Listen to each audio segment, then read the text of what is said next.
I'm a workhorse. Yeah, you were telling me all the stories about your body. That's Oh, yeah. Your body's telling you. Your body's telling you that. Look at these hands. Jesus, dude. That's another first for this podcast. The time I was 15 to 18, I had bought, fixed up, and sold 17 cars. I literally got a letter from Secretary of State saying that I had to get a dealership license because I had so many sold cars in my name. And I'm 17 years old. We opened up my shop in 88. 88. Right out of high school. Damn, good year. And we've been doing this so long now that we're getting cars. Like we have a car in the shop right now. It's 57 Chevy that I built 30 some years ago. You're restoring your own build. It's a crew cab dually with a 53-foot matching trailer all painted to match. I had that with a couple mini trucks out at Carlisle All Truck Nationals.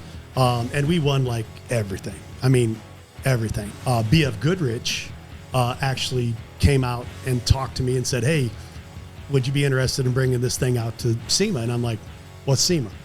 You ever see that Jackass where they're BAMs walking down the hallway and they take the giant hand and pull it back? That's what that happens like 3 times a day. Yeah. That's professionally building hot rods. But welcome everybody back to another episode of Oil and Whiskey. This episode is brought to you by HP Tuners. Tune all the toys, from the truck that hauls them to your race car to your daily driver, power sports, watercraft, a little bit of everything.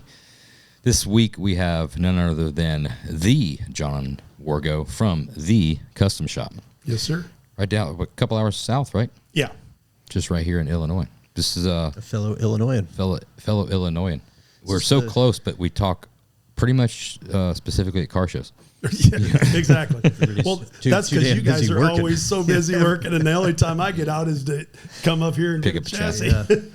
It's like you let the inmates out into the yard. You know, that's what we all You have a little play a yard little time. bit and converse. You know?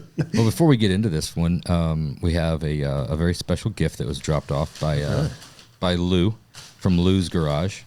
He's got the patina bump side, and now he just showed up in the OBS Ford that he took on the Power Tour. The Sweet. crew cab, long wheelbase, big boy truck. You saw that truck? I knew he was here, and I was questioning. I saw the truck, and I kept like, look, because it was parked right in front of the overhead door. Yeah. Damn, that thing's badass. Cool truck. I love those OBS Ford crew cabs. Me and my son both dig them. That's a man's truck. Yeah. Yeah, it's a lot of truck. Yeah, it's a lot of truck. For a little guy. I'll get it in front of that before you say it. No, I didn't. I wasn't going to go there, but it is. Well, I'm a little nervous about the brown bag after Phil Smunt brought out the Malort last week. Yeah, that one was a little rough. Oh, some good Japanese, some That is Centauri. really good stuff. Very good stuff. This is Sweet. one of those elusive bottles that you hear about a lot. Yeah. But seldom do you get the opportunity to indulge. Yeah. That's great. This will be a fun one. John, you've been doing this for quite some time. How many years have you been doing the Custom Shop? So I actually opened up my shop in 88. 88. Right out of high school. Damn, good year. 88. Man. And it's funny because, we've been doing this so long now that we're getting cars. Like we have a car in the shop right now. It's 57 Chevy that I built 30 some years ago. You're restoring your own builds. That the guy blew the motor up. He took it to a local shop in Oklahoma, and they were like, we don't even want to touch this thing, right. And so the owner calls me up and has no idea whether we're still in business or not, Right. And he's like, I got this car. You guys built all this, And he's like, I love the car. It's so beautiful, but I blew the motor up. Can you fix it? And I'm like, yeah, sure. What do you say? Yeah. And so Out of warranty. a little out of warranty. Yeah. But again, it's funny to see these cars just, going around from different owners and popping up later down the road, and you get it back and you're like, oh man, I remember doing that. I remember doing that. Yeah. And you see in your mind the evolution of what you used to do compared to what you do now. Yeah. And I'm not saying that it's not a nice car and it's not good work. Right. But the evolution of the tools and the equipment and the things that we use now, like that chassis, obviously being that we're here at the roaster shop, it's an original chassis that we just boxed and welded the whole thing and smoothed it because, back then I could do it myself. The customer was willing to pay me to do it.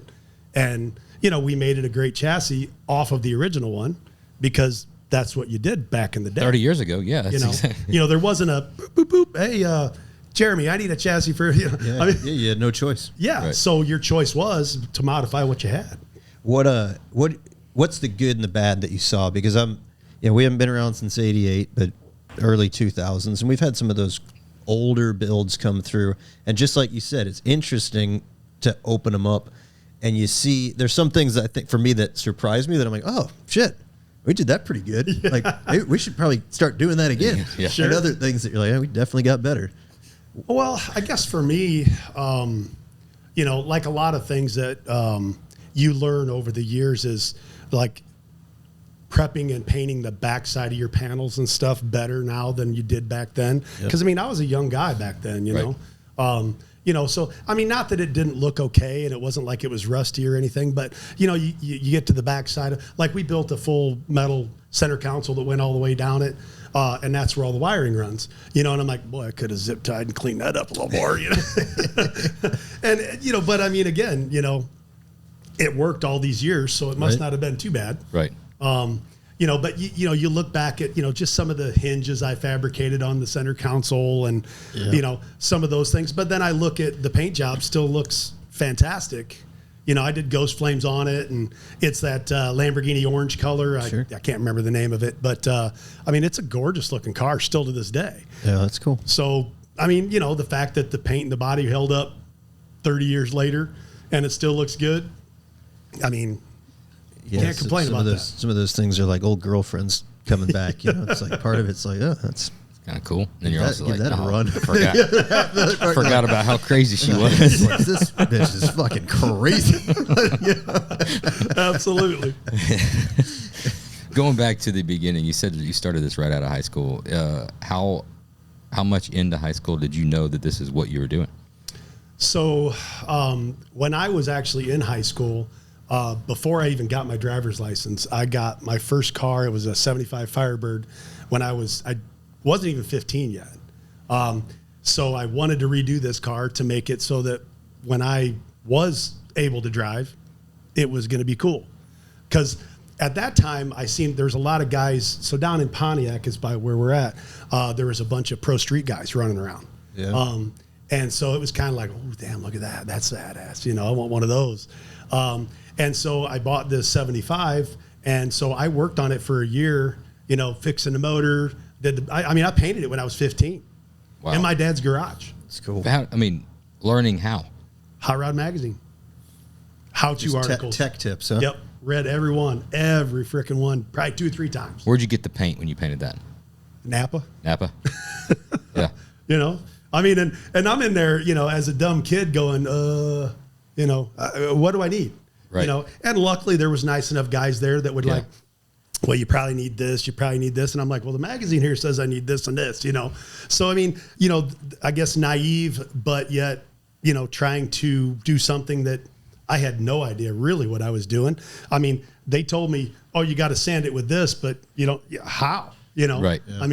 Yeah. My dad had a little 2-car garage. It wasn't anything fancy by any means. What was your frame of reference, specifically on the painting side, frame of reference of what you were looking for, after you got done spraying it and, did you buff it? Like, I'm always interested in that because if you don't... Probably at that point, it's got color. It's color and it stays It's fully on there. the same I'm just color. happy not to have 47 flies and gnats in the thing. That's... because you're painting in a garage, box fan in the window. Right. And you have made it all a shiny one color. Yeah. And it's... No, it was graphicked. Was it really? It was. First car was graphic. What'd those look like? What were the graphics and what did... So it was, I fabbed a hood scoop on it. So I did the typical little, run around the hood scoop color. So it was maroon with black around the hood scoop with black stripe going up the side. And I had a spoiler on the back because you know how much I love spoilers. Yeah. And then the black you give me shit about it all the time, so I know. Is there a picture of this thing that exists? I'm sure there is. Absolutely. And then I redid it when I was 17 and I did it 4 colors with stripes up the side. So again, back to what you were asking. So from the time I was 15 to 18, I had bought, fixed up, and sold 17 cars. Oh, wow. I literally got a letter from Secretary of State saying that I had to get a dealership license because I had so many sold cars in my name, and I'm 17 years old. I'm like, didn't know what the fuck's going on. Yeah, right. So I was like, well, I'm not doing that anymore. So of course we do what everybody else started does. Jumping the titles. Yep. Yeah. I mean, that's just what you did back then, What were you so drawn to in doing fixing up those cars? I mean, the money side, or what was the enjoyment specifically about doing it? Was it the custom side, the freedom side, the creation? I think probably making something from nothing. Like I did a 73 Charger that I used to drive back and forth. My girlfriend went to Joliet Junior College while I was in high school. And anyway, I used to drive by. I saw this old Charger sitting next to this barn forever. Was she older than you, or did you just take a little longer to get through? She was older than me. Okay, I just didn't know. It's a fair question. It's a fair question for this podcast because no judgment. But anyway, so like that car sat there, and I saw it for months, and I finally, when I went by there one day, the garage door was open, and so I'm like, turn around, pull in there with my Firebird. And I asked the guy, I said, hey, you want to sell that? I said, it's been sitting there for a while. And he's like, hell yes. He said, I'm pissed off at my son because he's gotten in trouble. He said, you can have it right now for perfect timing, $250. And so I'm like, I'll be back. So I ran home. Of course, didn't have a trailer at the time, but I had a snatch rope. So I snatch roped that bitch home, I don't know, probably 25, 30 miles, And the crazy part about it was I brought some tools and a battery with me because the guy said it didn't run. So I dicked around with it for probably half an hour while I was there. I got it running and drove it home. Didn't even have to snatch rope it, but I got about halfway home and then it died again. So then we had to snatch rope it the last little ways. But I was prepared either way. But the funny part is like, the guy that I bought it from, he was just like, I can't believe you got that thing running that fast. He's like, I had no idea what was wrong with it. And it's been so long, I don't even remember what it was now. But, when you're a car guy, there's a handful of things you check right off the get-go. Yeah. But anyway, so just, I bought that. I fixed it up. Believe it or not, I put flames on that thing. I wide-bodied the back and put a set of 50 series tires on it. Nice. And it was blue with orange and yellow and red flames down the side. And I'm 17 years old. And that's just, I guess just the idea of dragging something from nothing and making it into something cool. And then I'd sell that. And, back then you didn't make much. I mean, I might have made a couple grand maybe, but then I'd take that money and put it into the next one. So it was just like everyone just went Leveled a little up. better and a little better, It was just always the reinvention of it. But I was really good in football in high school. I had a college scholarship offer, and I loved that, but I knew there was no career in that. I mean, my passion was there, but I went up and walked through the college, and I was like, and these suckers are big. So you were realistic about it. I was. And they didn't have any like automotive based stuff. It was North Park is where it was at. Yeah. And I mean, I would have loved to play, but I knew that it wasn't like a way for me to level up myself. Oh, yeah. But luckily my football coach was also the president of the bank was his father. So they all worked with me. And so after I graduated school, I bought a old Dodge dealership that was in my town. So it was out of high school? Right out of high school. Just went for it. Yep. The bank said, okay, yeah, we'll get you the note. So I worked a night shift job from 11 to 7, got off at 7, got home at 7:30, slept till 9, went to work at the shop from 9 to 5.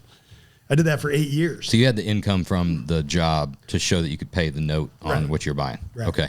And basically it was a deal where, the building was there. So it's not like I could throw it on my back and leave town with it, right. So it was a fair offer. And so I was I think it was like 85,000 or something like that. But dude, that was scary, Well, scary, but also at that age, you probably don't really know the repercussions like you would today. Sure. Like, what did you have to lose, at that point? Well, right? and take the fucking building from you, it's right. At the end of the day, I was like, well, if it don't work, it don't work. Yeah. I mean, I lost whatever I paid in, and I stayed working. I was, again, kind of another funny story. So where I worked at was Donnelly's Printing.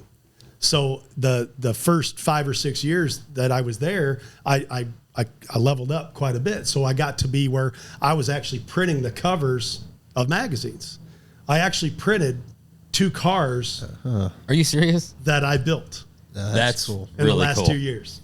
So That'll be a first for this podcast. Yeah. Anybody that's printed the I mean, magazine with the what car are the they odds built. of that? You That's know, I mean, crazy. so How you got to be telling the workers in the thing? Aren't oh you? hell yeah! They're probably like, I saw that thing coming. I said, "When's it coming? This It's fucking coming guy. soon." You know, and the funny part is you know, I'm there working, and while I'm in between stuff, I'm over doodling cars and shit, you know, and looking at magazines because I mean, everybody knew that I was the custom shop guy. Yeah. But that was my night gig, you know. Yeah. What was your family situation like at home right out of high school? So right out or graduated high school, I moved out. I bought a trailer and I lived in a little trailer park. My brother, which is a couple years older than me, him and I lived together, and so we actually bought the trailer and fixed it up, and then flipped it and sold it, and then I bought a house. Are your parents thinking you're crazy at this point? Oh Like, yeah, so- totally. Okay. Well, Where did? because I'm just putting myself in this situation, and this is wrong because I think it's awesome, everything you did just to go out and get it. Having a 19-year-old son, right, that's doing really well, hard worker, doing what when he was doing the detail stuff, whatever, he was looking at some buildings and doing stuff like that, and I know how I would have probably reacted, not the right way. If it had been like, I got this job, I'm doing this, I'm going to go buy this building, we're going to make this thing work. It's wrong, but my first instinct would be like, man, dude, come on, I don't know. That's a lot to go under debt. Like maybe let's find a little place you start and build it up incrementally. And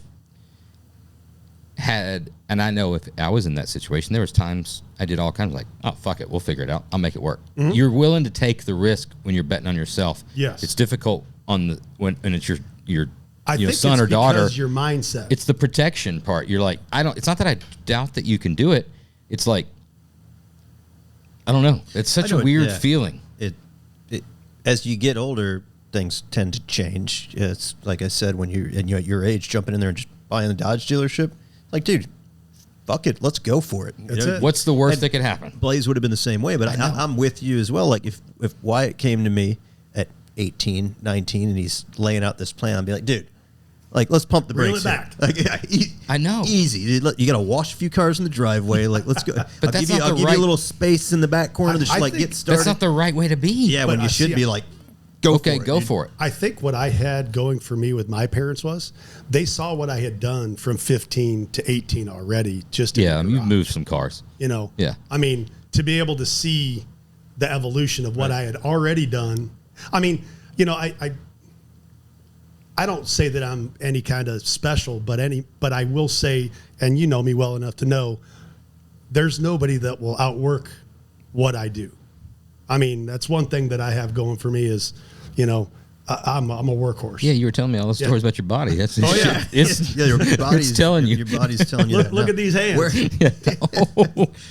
Jesus, dude. That's another first for this podcast. But that's what I'm saying. You know, Where'd the work ethic come from? Because that's what I'm most. That's when I think of you and I think of the custom shop. That's usually the first thing that comes to mind. I know you get after it. Like, I don't know that I've ever seen anybody work the way you work, and I know your work appreciate that. ethic, and you've always got your high energy. You're on the throttle, and I always admire that. Well, if you say you're going to be somewhere and debut, it doesn't matter if it's where- 2 days from now and the car ain't painted. You're like, no, John said he'll do Where it. did it come from? Did you discover that yourself? Was it beat into you by somebody? you know, I think, Hey, sometimes that's the way where it comes from. you know, I guess that's a hard question. I don't think I've ever had anybody really ask me that, but I guess if I really had to put my foot on something, it would be probably both my parents. So my parents were divorced at a younger age.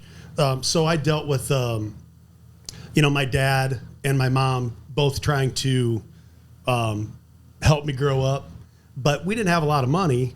So it was also well, if you want it, you know, you got to go get it. I mean, we can't afford to give it to you. Right. You know, so, you know, if you want something, you know, it's on you. And so I was always, you know, I guess if I see you do something, I go, well, hell, if he can do it, I can do it, you know? And so, you know, even though I was younger, I think my mentality at a younger age was mature. So it was you know, I'm going to read this magazine and figure out how these guys are doing this stuff, because if I want it, that's how I got to get it. And I'm not saying by any means my parents didn't provide, you know, obviously there was always food on the table, and we were very fortunate for that. But, you know, and like my dad was never really a diehard car guy, but, you know, when we got to the age of being into cars and needing something to drive, it was well, we can get something and fix it up in a garage, you know? And I'm like, oh yeah, I'd like to do that, you know? And at that point, like I said, I was seeing all these pro street guys running around Pontiac, and I'm like, well, shit, I want one of those. You know, those are cool, you know? And of course, obviously the girls like the cool cars, you know? Yeah. Our generation, we kind of missed that. That ship sailed a little bit for us, or at least where I'm from. It just, in the movies, it was, I thought I was going to be quite the ladies' man with an old Camaro. Didn't happen though, huh? Not as a result of the car. No, it took a lot of charm and charisma to get it There done. you go. A nice way of putting it. So you're working at the printing place. You know, you said 7 or 8 years. 8 years. 8 years. So as you're still doing fix up and flip with the shop. No, so we're basically only customer build stuff now. And how do you get the first customer built? Well, you know, going way back, you know, when I first started the shop, I would have the stuff that I had built kind of to show people what I could do. So then I started doing a lot of custom paint work. And obviously, man, I did a ton of mini trucks back in the day. Yep. I mean, like 50 color paint jobs. So you had made your name at that point. You were the guy for graphics and Wild and Crazy. For and sure. that's the custom shop at that point. And correct. I got you. Word of starting to put body the pieces. dropping stuff. All word of mouth. Oh yeah, all word of mouth. Just going to little car shows here and there. And I mean, even at then, I was getting guys out of, you know, Indiana, Ohio, Missouri, you know, maybe one state away. And then we started building, you know, more elaborate minis, and, you know, they've started winning a lot. And then the magazine feature started tallying up. You talked about the body drop stuff. That doesn't get talked about a lot specific. Now, the body dropping thing was big, right? And it took off like it was like things were progressing, and then when body dropping took off, it was like wildfire, and that was just the thing, right? And I remember specifically doing the first few body drops, and then you start getting confident, right? Especially when you're doing, you know, at that point there weren't OBSs, but OBS Chevys, right? You do some full size OBSs, and you start getting there. I know from experience that all body drops are not created equal. So Absolutely then when you not. get into that point, you know, and the guys get the hard body, whatever, oh yeah, body drop, yeah, no problem. Yeah, we did the last one for about this. That's a hard body. A Nissan. Okay. Pickup, Oh, you're you know. killing me over there. I'm not a mini truck. He's not a guy. mini truck guy, Yeah. right? We can talk. We can tell some stories. I'll be a fly. I'll just listen. So, you know, from a young age and doing that and learning, and you know, the whole industry's learning together, right? It's not like there's There's years no book of for history, right? There's no book for that. I remember that first kind of, you know, experience of like quoting, well, it should be around about this, you know, and you get in, especially on an extended lose cab, and you your get in that ass. rear, you're like, holy shit, this isn't like the OBS. Like, there's no place, like, you got to cut. Then you start learning, you know, what you would do on like sectioning or chopping it outside of a car. Oh, yeah. You're like, Well, essentially, you're cutting. You're channeling the. You're cab. channeling the cab. Same thing. Walk me Yeah. through how you're doing it at that age, because I know what channeling a hot rod, Sawzall and a I get it. welder. You And what, like cut a it. couple blocks, you let the chassis sitting there on its wheels and tires, and you just set the rockers down on stacking up some wood. No, you don't. The rockers are going on On the the ground. ground. Okay. Yeah. Yeah. So the chassis, On you the set the ground. chassis as low as you can get the then chassis you with just- whatever airbag. You Yep. cut it out, Okay. let it touch the ground, Yep. and then all you got to do is build Just back fill up. it back in. Just nice Start making flat sheet square metal. concrete surface, and you're good to go. Yeah, it's touching the ground Pretty there. much. It'll touch the ground there. Yeah. And you generally even like for body mount bushings or something like that, you'll shade to the other side. And then if you got to, when you start getting into like magnesium blocks and doing stuff like Oh that yeah, on the, a lot of guys like the drag box. then you're starting to compensate for that. You know, it's very rudimentary, but at the same time, you're like, I've got the frame sitting on the ground and airbagged and everything's done right, and we've got 1.5 inches to go before the rocker goes on. So let's cut the rocker off and body drop it, sit it on the ground, and do. Beds are easy, but you know, you get into cab stuff, and again, you're Did an young and learn. Expedition once. Oh, really? Expedition. Oh no! Damn. And the wheel tubs, and then you've got a dog leg in the rear. Damn. And Yeah, it's it's always there's the challenge. Mini trucking guys that are listening, you know, there's people that have done them. They're still doing them now. Oh yeah. But you get through that challenge of the fab stuff. You're like, man, fuck, this thing's gonna be sweet. Sit back, just like we do in hot rods, wheels and tires. This thing's awesome. Then you start putting interior back in it. You're like, uh-oh. Where do I sit? Guess what? Where do my legs go? Well, even just plastic panels that you've cut, like you're like, oh, Yeah. How do you make that work? damn. So Sill plates. when you go to mini trucking shows, you see a bunch of badass, even painted body drop trucks, and then the interior is also like, oh, I'm going to get to that. It's under construction. Got it. 90% under construction Yeah. usually. Or leaving enough room in your pocketed door sill for the door panel and the door to come in, you know, and you start, and then you're like, oh shit, there's a frame rail there. I can't pocket. Can't go in There's any all further. kinds of like unique, like, again, sure. no different than channeling a hot rod and doing something Well, like that. Same same That's shit. really where that all came from. You know, I mean, the mini truck guys, they didn't reinvent the wheel. No, somebody They said, just- you know what you could do? They saw, you know, these old, you know, Same 50s, philosophy, 60s yeah. customs. Yeah, And they were like, lead how the hell did they sleds get and them stuff. that low? Well, you cut the sheet metal, dude. You know, I mean, Yeah. so, you know, and you got this mini truck that's no different and you want it to sit that low, you just start cutting. I mean, we did a Geo Tracker.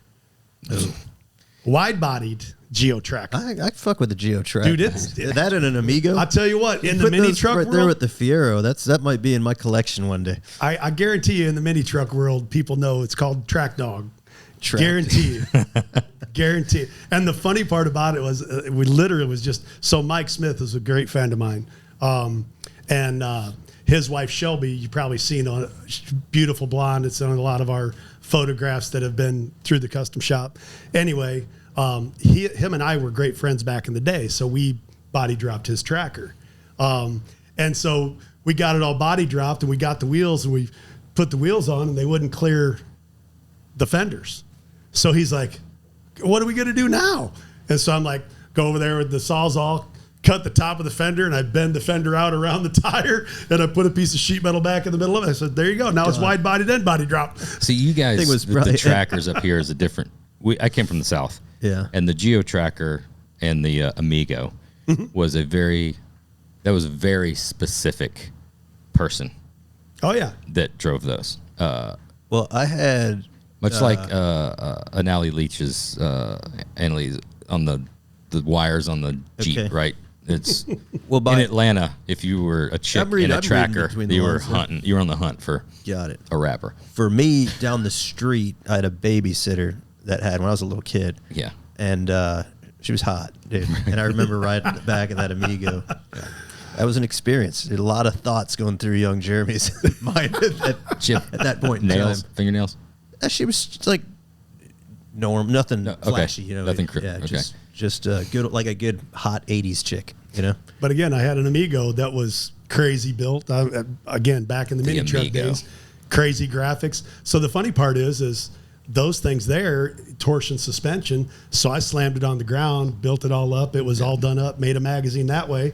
Then, like 45 years later, I lifted it up, put big 33s on it, made another magazine with it.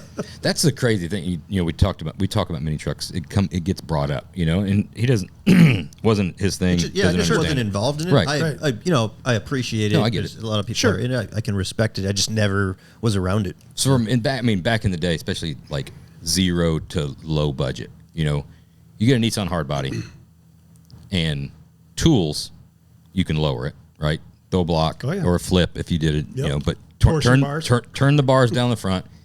If you get yourself a set of OBS Z71 wheels, right, and hog out the center bore, right, same lug pattern, Yeah. throw some BFG Euro TAs on it, right, some lower profile, you've got a really bitchin' looking sport truck For with- minimal money. For minimal money, you might be total out of pocket depending on how much you get the wheels and tires for.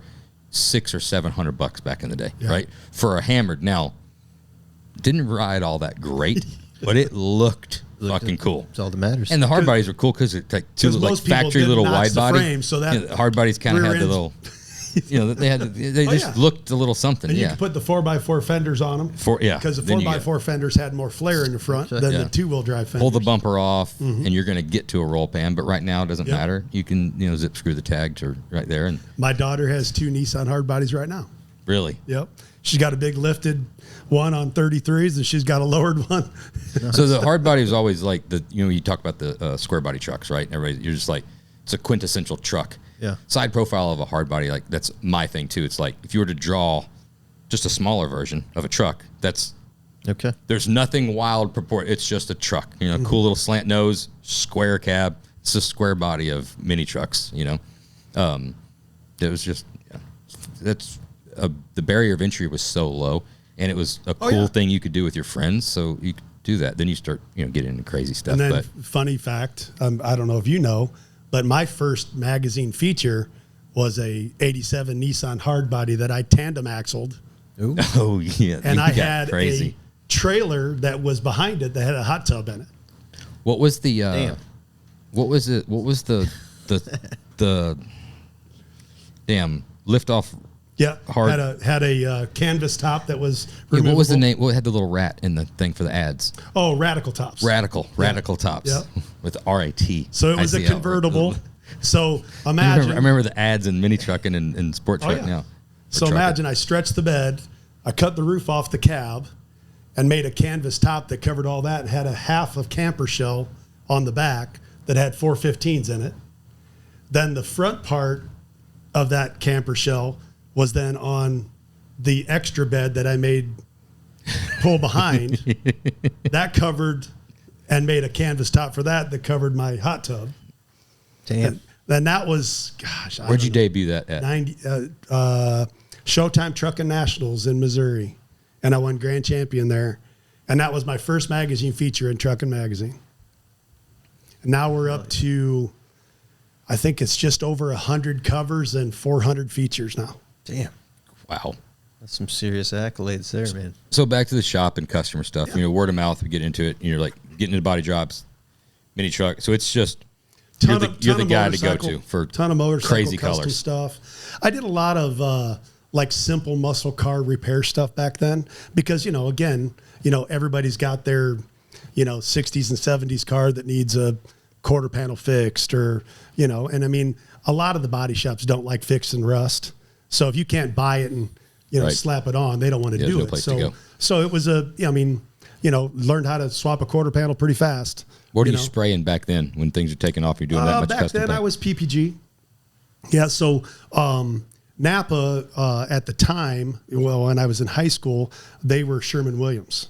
And then A&B Supplies down in Bloomington started doing PPG and had a rep come by and was talking to us. So we tried some of their stuff, found out that it was obviously better quality stuff. I could get a lot more stuff that was working together versus one brand, another brand, another brand. Right. So that kind of leaned me over to the PPG stuff at that You never time. sprayed HOK? I figured I would have pegged you as a House of Colors guy. Well, when I got into the graphic stuff, then it was all House of it Colors. had to be House of Yeah. Colors. That was I probably have, and I'm not joking, if I don't have 600 cans of House of Color in my shop right now. wow. I mean, but when you're doing graphics and stuff, you just can't not use it. Yeah. They have colors that nobody else really has. And the other thing that I like about their stuff is, all being base coat, you can do a little, chemistry, blah, blah, blah, and make your own color. If a guy's wanting, he's like, hey, I want this color here on it. You can make that. You better label that shit and keep Oh, it yeah. in the stock. Oh, yeah. What was the place out in California? Was it Chaotic? Cal Concepts? Cal Concepts. Yeah. Yeah. Craig Frazier and K Daddy and them. Man, some of those. I'll have to find yeah. some of those ads. And that paint was like, I remember me, young at that age, and you're just looking at that, and you're like, oh fuck, how do you? So how do Craig you do that Frazier shit? was the airbrusher. Yeah. And K Daddy was the custom painter. Okay. And they kind of worked together on, like K Daddy would do the main work and the graphic work, and then Craig Frazier would come in and do all the artwork, the drop shadows, the pinstripes, and all the detail work. And like they did that truck, that Toyota called Last Look. Last Look. And that's a body drop Toyota that's probably the most iconic. It's the most famous mini truck. It's still around. Oh yeah, I've seen it in person several times. Yeah. Competed Very, against very it. killer truck. Yeah. K Daddy. K Daddy. Yeah. We should have. If I could go back to the beginning of my career, I wish I would have rolled out a nickname. Nickname? What would you go with now? J Daddy. Maybe J Dog. J Dog. You like J Dog. You bring J Dog. J Daddy. J Dub is what a lot of people call me that are my close friends. You I got think this is a Kev good- Dog. Like if Kev Dog didn't hit that like right from the get go, dude, he wouldn't be Kev Dog. He'd just be Kevin. That's right. This is my request. You could have right. beat him to the punch. There's plenty of Kevins. Right now, go ahead. Dude, there's like 8 Jeremys in my phone. You got Jeremy Miranda. Dude, I'm with you. Carlson. It's not too late. Jeremy Sonor. Everybody listening or watching right now, just pause it, hop down in the comments, and go ahead and let me know what you think Jeremy's nickname should be. I'm pleasing. I'm asking. I'm begging. I walked right into that one, didn't I? Think of it as an early birthday present. Yeah, this is going to be good. Probably not. I see T-shirts coming already. Oh, yeah. Dickhead. No, dude, that doesn't really. Let's get creative. Come on. You get creative. Maybe the most creative one will win something. We got some new things coming out. Okay. Send somebody something a little special. All right, I'll take it on the chin. Yeah. So things start progressing. When's the first, like, full build where guys like, it's, you do your thing, start to finish? I did a truck for Carl Anderson, 94, I think it was, that ran the ISCA show circuit. And he won best vehicle in the nation 2 years in a row with that truck. And it was flip forward hood, graphics, all underside. The whole suspension. the bottom of the bed was paneled and graphicked. If you run an ISCA, it's a different. It is a whole different world. Sub box in the bed was all Lexan. You could see through everything. And that was probably the one that, one of them, I guess, that was full, hitting the show circuit really hard.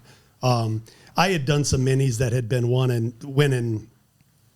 all over the place. I did a truck for Robbie Dotson that it's a GMC Sonoma that has 53 colors on it that he couldn't go anywhere and not win best paint. But he also was very detail oriented. So, it wasn't that it was just, really cool paint. When it came out, it was immaculate. But Jerry Rapp, another friend of mine, we did a Nissan for him. Again, back to the hard bodies. And I can't remember what year his was, maybe a 96. But it was called Fusion Illusion. And obviously in the mini truck world, a lot of people know that truck. Again, another flip forward hood, smooth firewall, smooth bottom of the hood, graphics running top to bottom, upside down. So those are the ones that I think really made people like, damn, look at what this guy's doing, And so those are the ones that probably, looking back, probably kind of, like that was my first Street Machine Nationals grand champion. Wow. And then Carl winning, the ISCA best vehicle in the nation, stuff like that, made people be like, oh shit, what's this guy doing over here? So then, that evolution, got me a lot more graphic stuff, but it didn't get me a lot of the full builds still yet. But then like that 57 Chevy, the one we got back right now, that one was another one. He saw the truck that we built and then wanted us to build something like that with the 57. So that was getting back to probably one of the first muscle car top to bottom. Like the whole bottom of that 57 is completely smoothed and painted. And it's a really nice car. At what point do you make the decision to leave the printing place and go like, hey, I got enough. We can do this full time. So the funny part of that was my goal was to have my house paid for, my first house paid for, because I figured at least if I go to the shop and I can't make money, the shop will at least be able to be self-sufficient. Mm-hmm. But if it can't make the house payment, I ain't got nowhere to live. So I paid my house off in 7 years, a little over 7 years. So I bought the trailer, then sold that, bought the house, paid my house off, and then I worked there for probably about another 6 months just to put a little bit of money in the bank. Then I got into a big fight with my boss. Because you printed 100,000 more of your covers than you were supposed to. And just I think that's a good idea. But no, I just got it. The boss that I had at the time was just a total jerk, obviously, like you said, my work ethic is, I never missed a day. I was always, even working 2 jobs, I was always on the list of who worked the most overtime. I was always like 1 or 2 or 3, You know, because you're paying a house off in 7 years. Exactly. So, but that's what I'm saying, though. Yeah. So it was a situation where, you know, it wasn't that I wasn't a hard worker, but he was a boss that he was going to ride you no matter what you did. You could be, you know, win 12 gold medals and he'd still complain that you didn't do good enough. That kind of guy. And so I got into a big argument with him, and I'm like, you know what? This is my reason to say I'm out. Yep. Yeah. And so I quit, and I said, you know what? If I can work 2 full-time jobs at the shop, you know, and not work here. It's got to work. And I wish I would have thought of that a long time ago. Yeah, it's to double the money, right? Yeah, I mean, pretty simple. But you know, but my mindset is this is guaranteed money because it's a set payday. Yeah, you got just a steady paycheck. It is, you know, where, you know, I mean, a lot of times when you're working on these cars, you know, oh, the guy comes in, oh man, I can't afford to pay this week. Yeah. You know, I mean, Yeah. You know, I've had so many of those that, I can get you next week back in those days. Plenty of time when you're paying the car too. You Yeah, know, for sure. The car's not paying you. Yeah.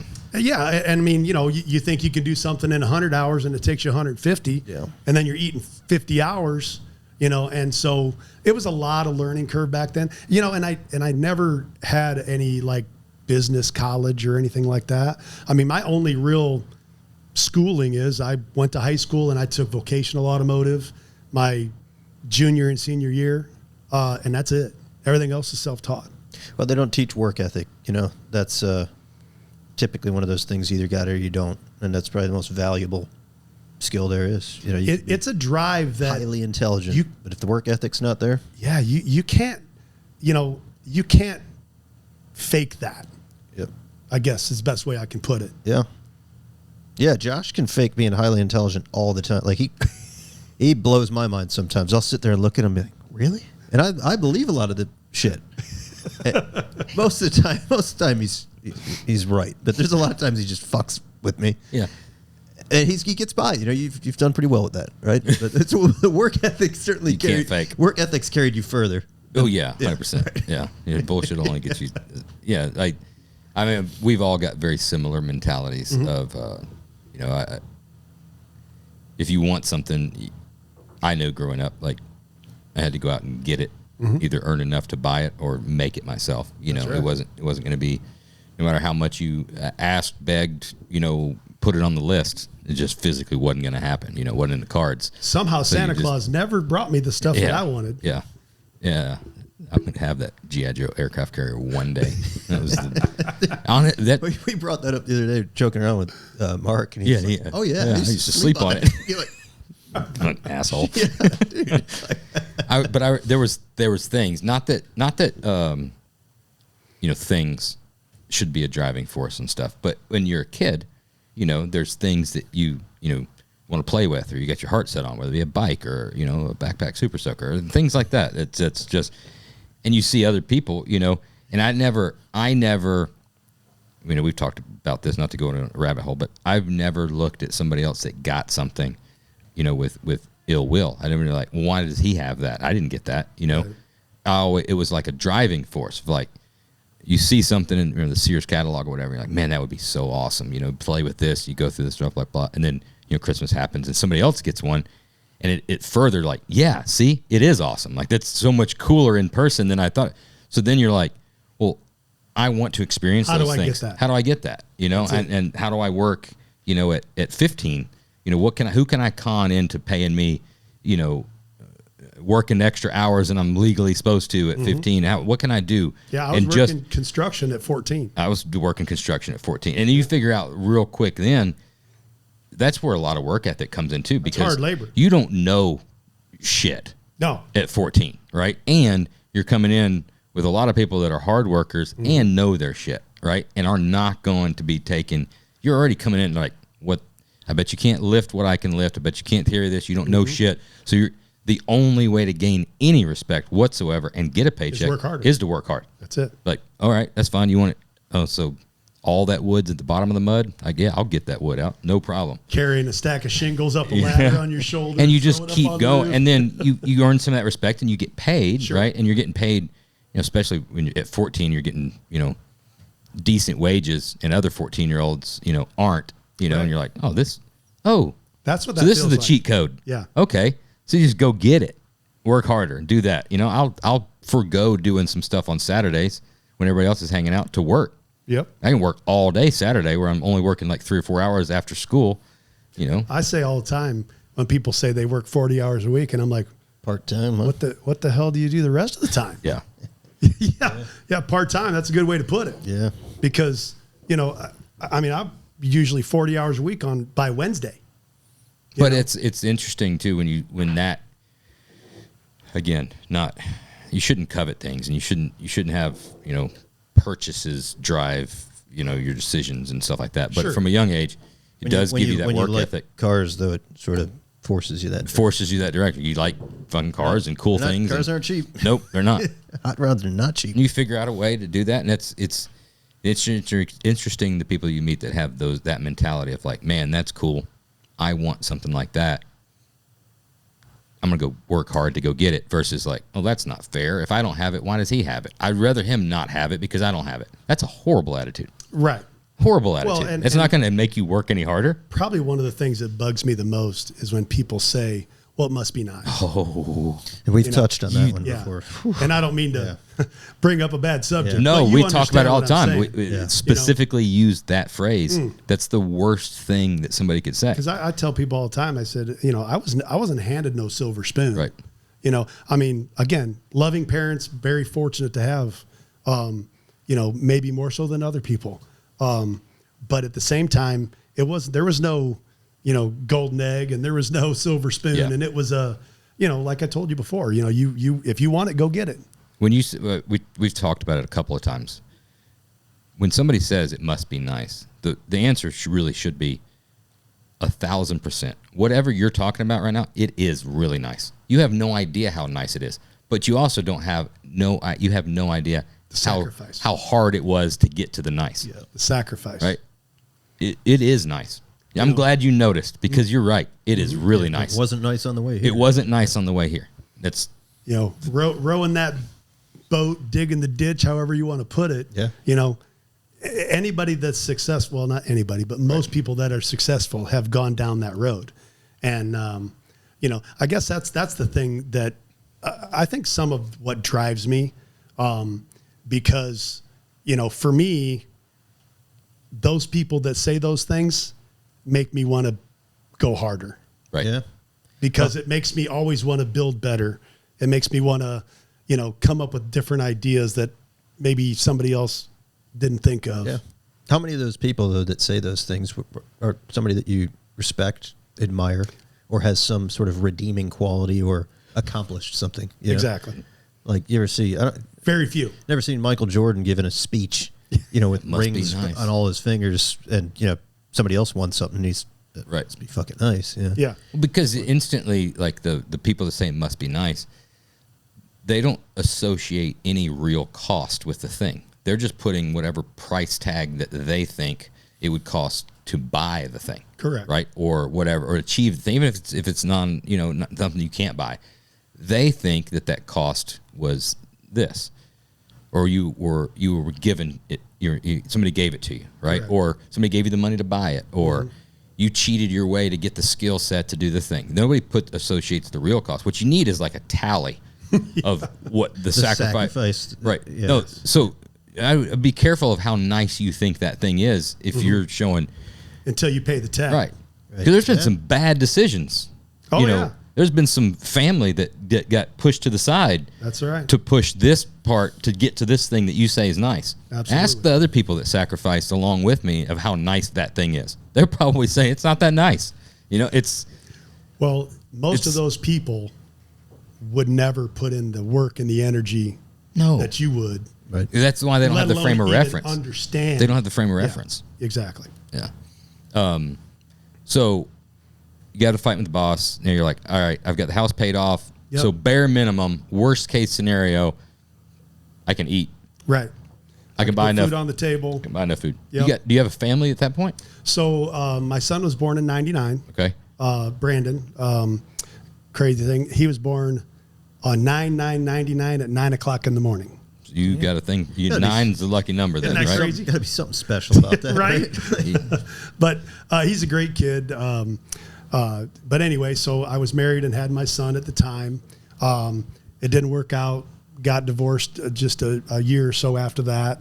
Were you working too much? Yeah. Possibly. I'm going to go out on a limb here. Must be nice. Yeah. you should have nailed spent it. more time at home, man. You know? Well, and even though my house and my shop are literally a block apart, you know, but you know, I mean, it happens, you know, and you know, I got Brandon out of the deal, so you know, I wouldn't change it for the world. He's a great kid, love him to death. He worked at the shop. He actually had a car at SEMA. He did a Datsun 280Z. Yeah. He brought out for the young guns. That's cool. We swapped a Cadillac ATS 2-liter turbo motor in that thing. But that was fun. It, honestly, dude dropped in there like it was made for it. Really? Like, I am not joking. Like, we bought a wrecked ATS, had his car sitting there, pulled the motor out, set it on the off to the side, pulled the other motor out, put it in one day. Holy shit. Mounted. Yeah, I heard if you just die grind the mounts a little bit. Slide right there. That's a well-known 280 hack. A little tap blow on that bolt. It'll go right through that dude, motor. I'm telling you, it was crazy. Like, I could not believe it. It's nuts. It went together. And honestly, I'm shocked that more people don't use that combination, because that little motor and trans combo in that thing are killer. But that's fun. But anyway, so obviously, you know, Brandon comes along, and you know, I end up getting divorced, and you know, still obviously rock and roll at the shop. My dad was working at Caterpillar, so he quit working at Caterpillar to come work at the shop with me, and so that gave me another guy there. And then the guy that worked at Napa, I was getting the paint stuff from, used to work at a body shop, so I talked him into quitting and coming working at the shop. So then it was just my dad, Rich, and myself. What's it like employing your father? Was you know, this like a retirement kind of thing that he's going to hang it up and then come to work for you? Or was this like a little bit of both? Okay. I mean, he wasn't quite ready to retire. He wasn't quite old enough for that, but he knew that I couldn't do this all by myself. So it was an extra set of hands. And he, again, you know, saw what I did in the garage, so knew that, and he had helped me with some of that, you know. But it was definitely one of those things where, you know, us getting together and working together, we had a great relationship. We really did. I mean, you know, a lot of people say, "Oh God, I can't imagine working with my dad," you know. But, you know, I mean, again, when you're a workhorse and you're just working, you know, and he's over there doing his thing, you don't have time for the drama. And you know, I'm like, you know, not that we didn't butt heads a few times here and there, but I mean, in reality, I'm too busy to relate to that problem. And you know, Rich coming on board helped a lot, because that, you know, again, another body guy to help do that kind of prepping stuff. So helped me out in that aspect. And then I went through a few girlfriends here or there. And then I met my wife, Kim, kind of, again, a funny story. So her sister actually hired me to build them a car to go to the Nopi Nationals. Oh, so Nopi. We built them a Mitsubishi Eclipse that's wide-bodied, pro-charged, orange on top, purple on bottom. Actually, Jada Toys actually made a toy off of their car. Awesome. After all said and done. They won Best of Show at Nopi. Anyway, through that build, her sister was like, "Hey, I got a sister I want to introduce you to," because she asked me if I was single. And I'm like, "Yeah." So, you know, Kim and I met, kind of talked on the phone here and there. We got the Eclipse done, and they were going to take it to Nopi Nationals. So I asked Kim if she wanted to go down with me. So I had a Trans Am that's yellow on top, black on the bottom with flames in between. Again, supercharged. I mean, pretty cool car. So she rode with me all the way to Georgia, and we literally talked the entire way. Did not play the radio, just literally talked the whole way. And the funny thing, we stopped at McDonald's for some lunch, so we always joke around that was our first date, is going to McDonald's. Yeah, set the bar, man. But set the bar as low as possible. Yeah, well, you can only go up from there. That's my advice I give everybody. Yeah. It's always leave room to surprise. Don't ever leave room. Don't set a standard that's difficult to uphold. But for me, I at that point I wasn't really looking for a serious relationship. At that, obviously people understand the struggle with an ex and a son. And so, I told her at the time, look, I wasn't looking for anything serious. And honestly, at that time, I was so bitter about being divorced that I'm like, look, I'm never getting married again. It's just not going to happen. Well, going back, looking at things, she kind of proved to me that, there are good people out there, and, that she really taught me that, you can have a good relationship with the right person. And we just hit it off like I couldn't believe. Huh. That's awesome. Her dad was a mechanic. So, she grew up in that world, understanding. It's meant to be. Yeah. And it literally was. I mean, it was one of those things where, you never know until that happens to you. And then, so, her and I got together, and she was doing accounting and stuff at her sister's shop, where one that we built the car for. So then she come down to my shop and then started doing, the accounting and stuff at my shop for me. And then of course we had a daughter together, Brianna, which also she's a custom painter as well. That's cool.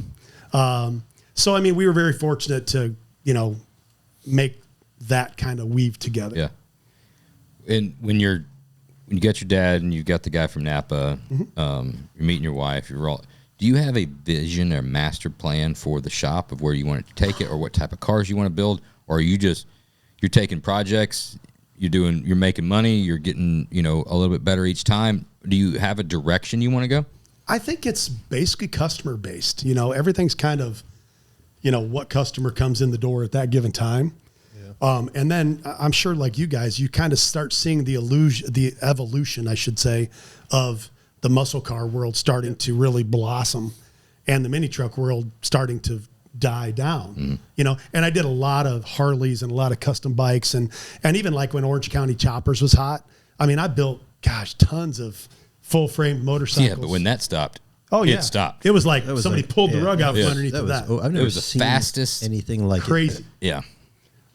But I mean, real estate.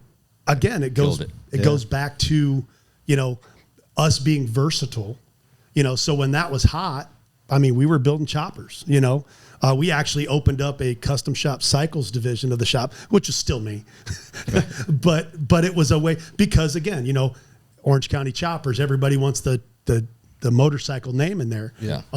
So we kind of opened up a little bit of division of that.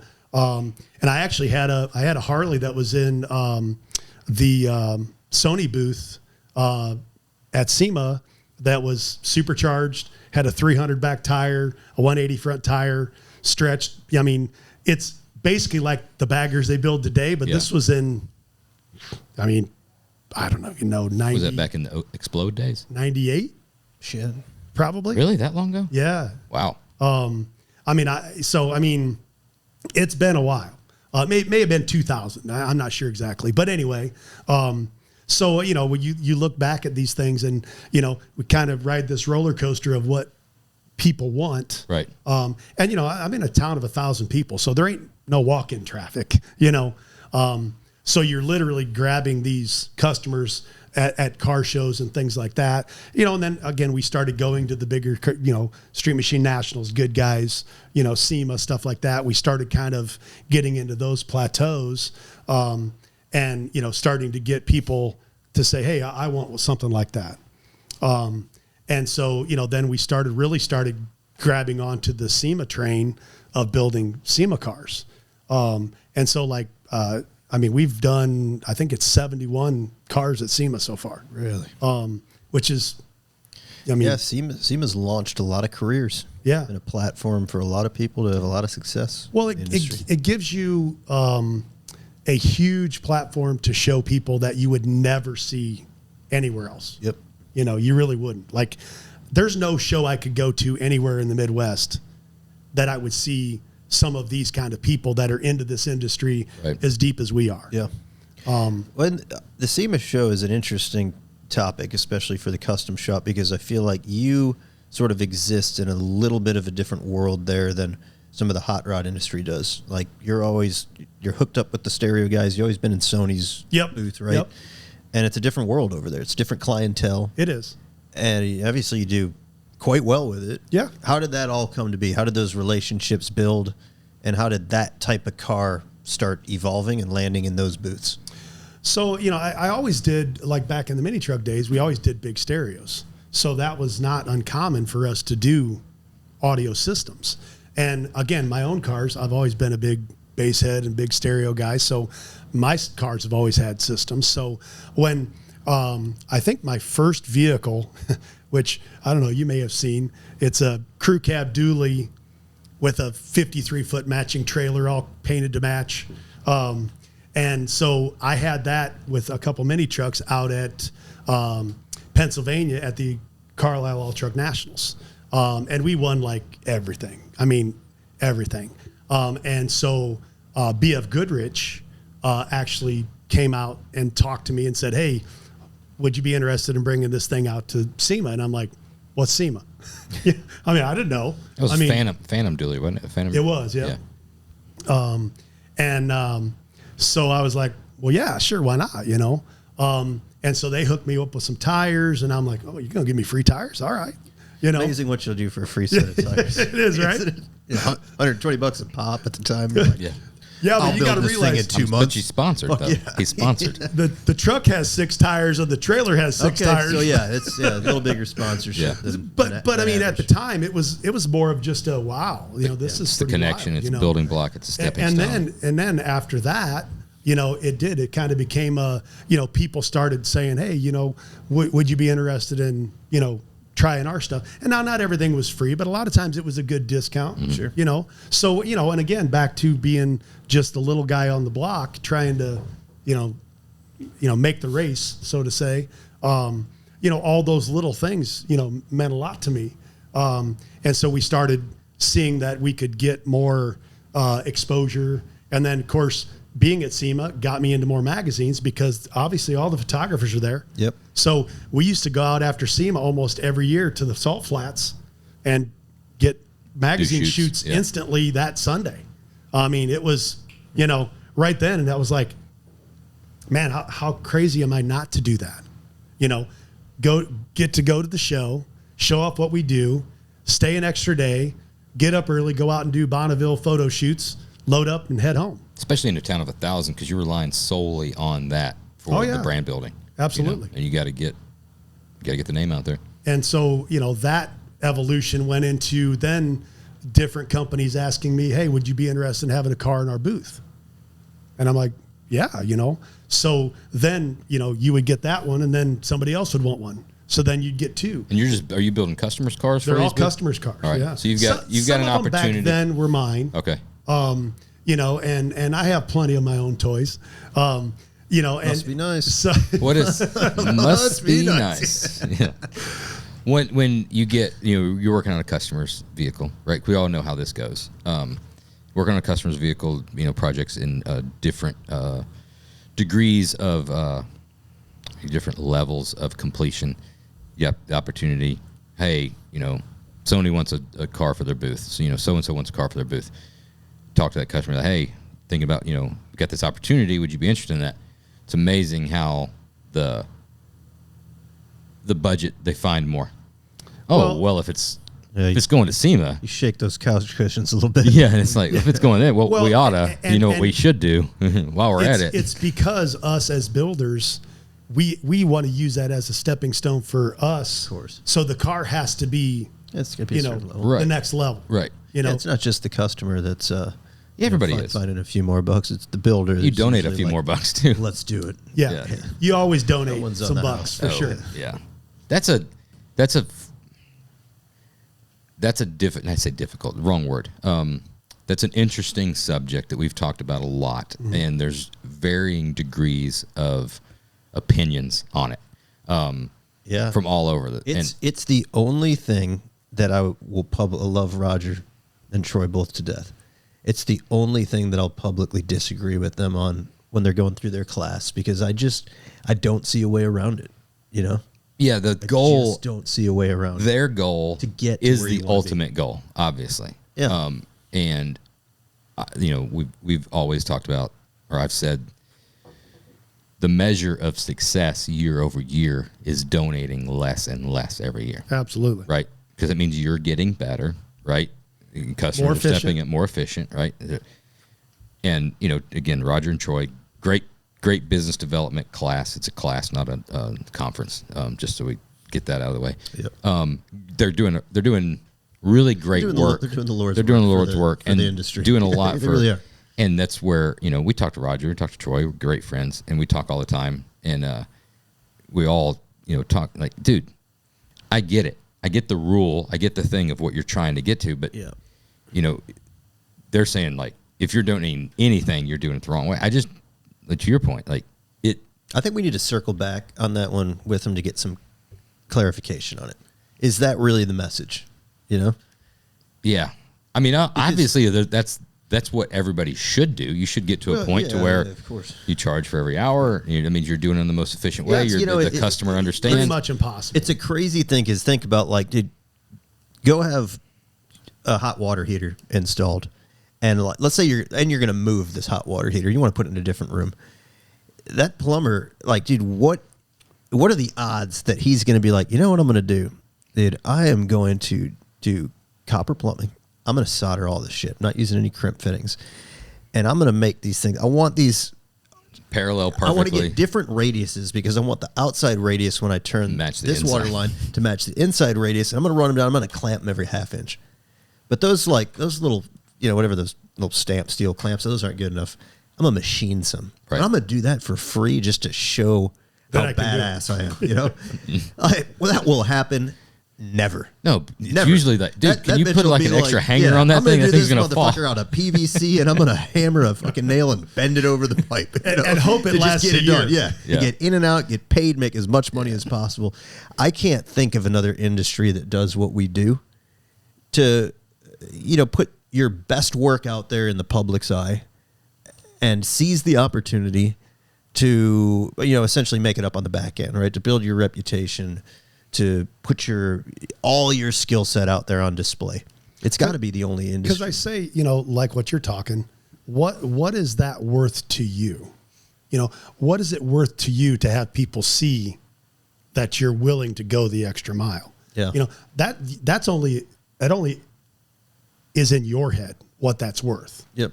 Because nobody else understands what's that worth.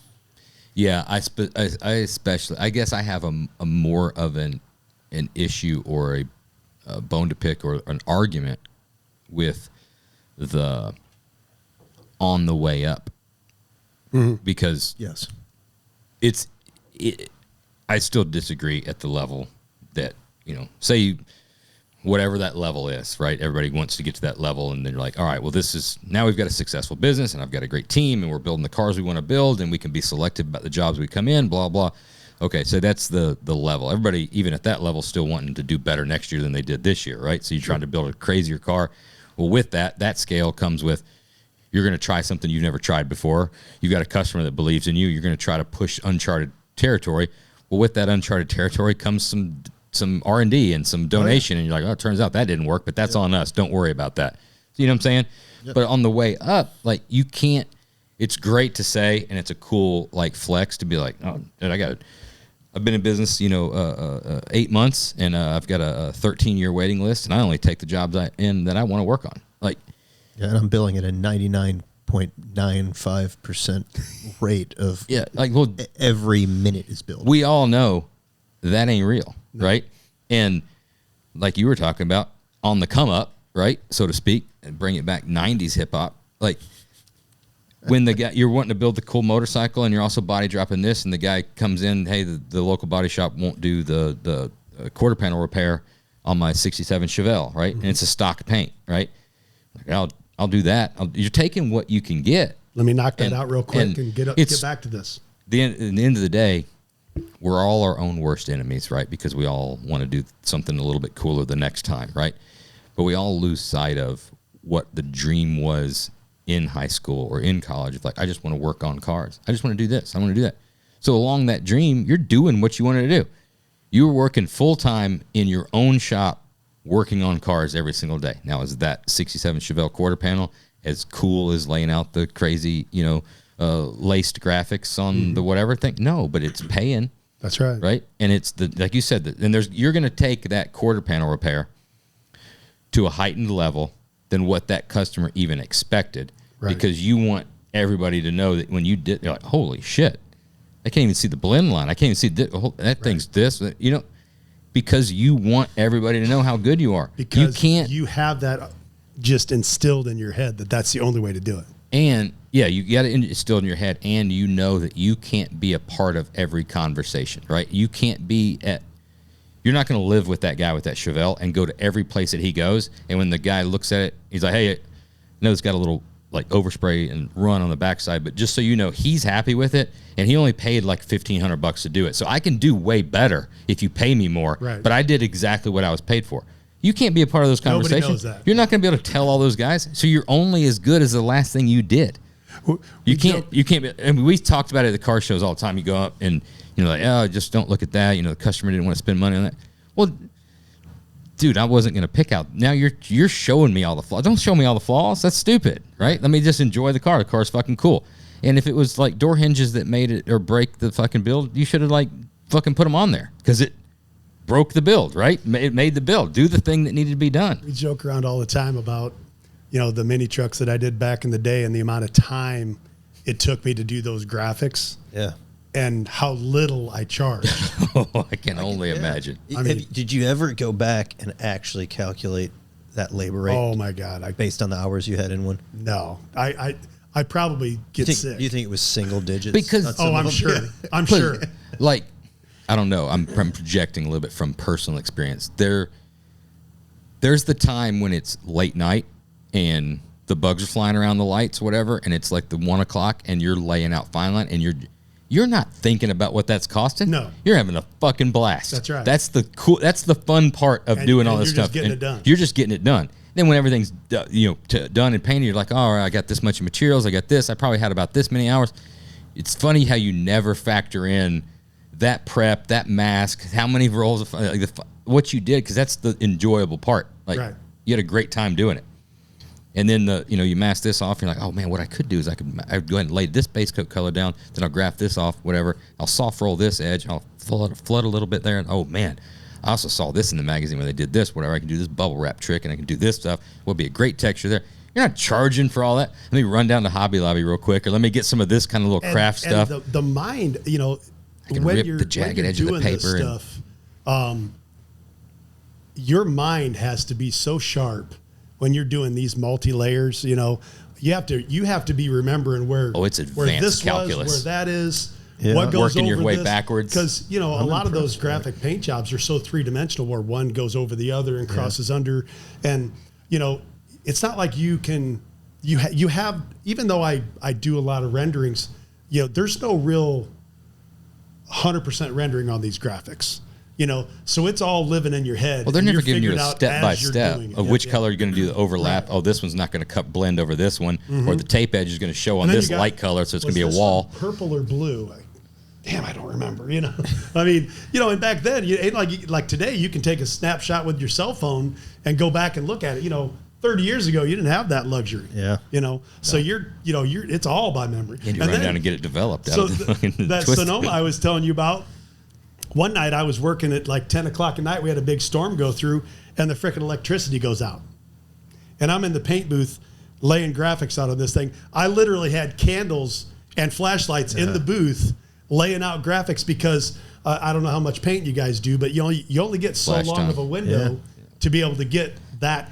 You can push it a little longer than they say. You can, and I have. But, you're like, shit, I got to get this done tonight. It's been open for 3 days. You're still laying graphics. For a second there, I thought you were going to tell me like a Jean-Claude Van Damme Bloodsport type story, where, remember when they threw the dust, whatever that crap was in his eyes, and they blinded him? Yeah. And he all of a sudden, he came back to it. He's in there like, he freaks out for a minute, and then it's like he starts laying the best graphics he ever laid out. Yeah. That'd be some good TV. Right. Oh man, that's so we rightfully so get off topic. This is what's fun about it. you're starting to see stuff with muscle cars. And is your customer base and their wishes changing at the same rate at what your ideas are? Or how are you getting? You're like, motorcycles trailing off, right? We did all these kind of stuff. Like, I want to build a badass muscle car for Street Machine and go to Columbus. Now, where's the customer? Again, a lot of that was just stemmed from the customers coming along, seeing what we've done in the past and saying, well, hey, do you think you could do this? And again, some of them were my own cars that, I was building, on the side of build, because that's what guys do. We're not busy enough doing customers' cars. We got to work on our own shit over here in the corner. So they would see that, my car over here that I'm playing with and see the ideas that I've been doing on that.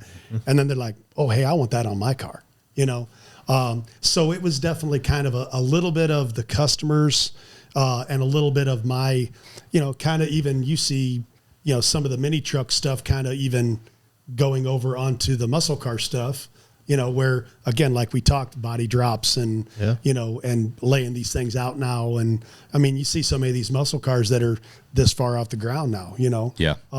We did that with mini trucks and even, full-size trucks forever, So it wasn't anything for me to go, oh, hell yeah, I can do that, So we're bagging, a ton of muscle cars and did a bunch of ride tech stuff back in the day because that's what was out there for those guys, until the chassis world kind of came along.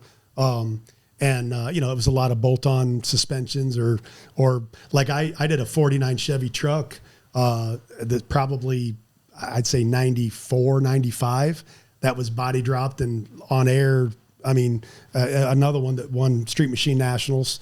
I mean, it was, laying rockers, and this is, like I said, I'm guessing 96, I'm really intrigued and impressed, honestly. This is honest time.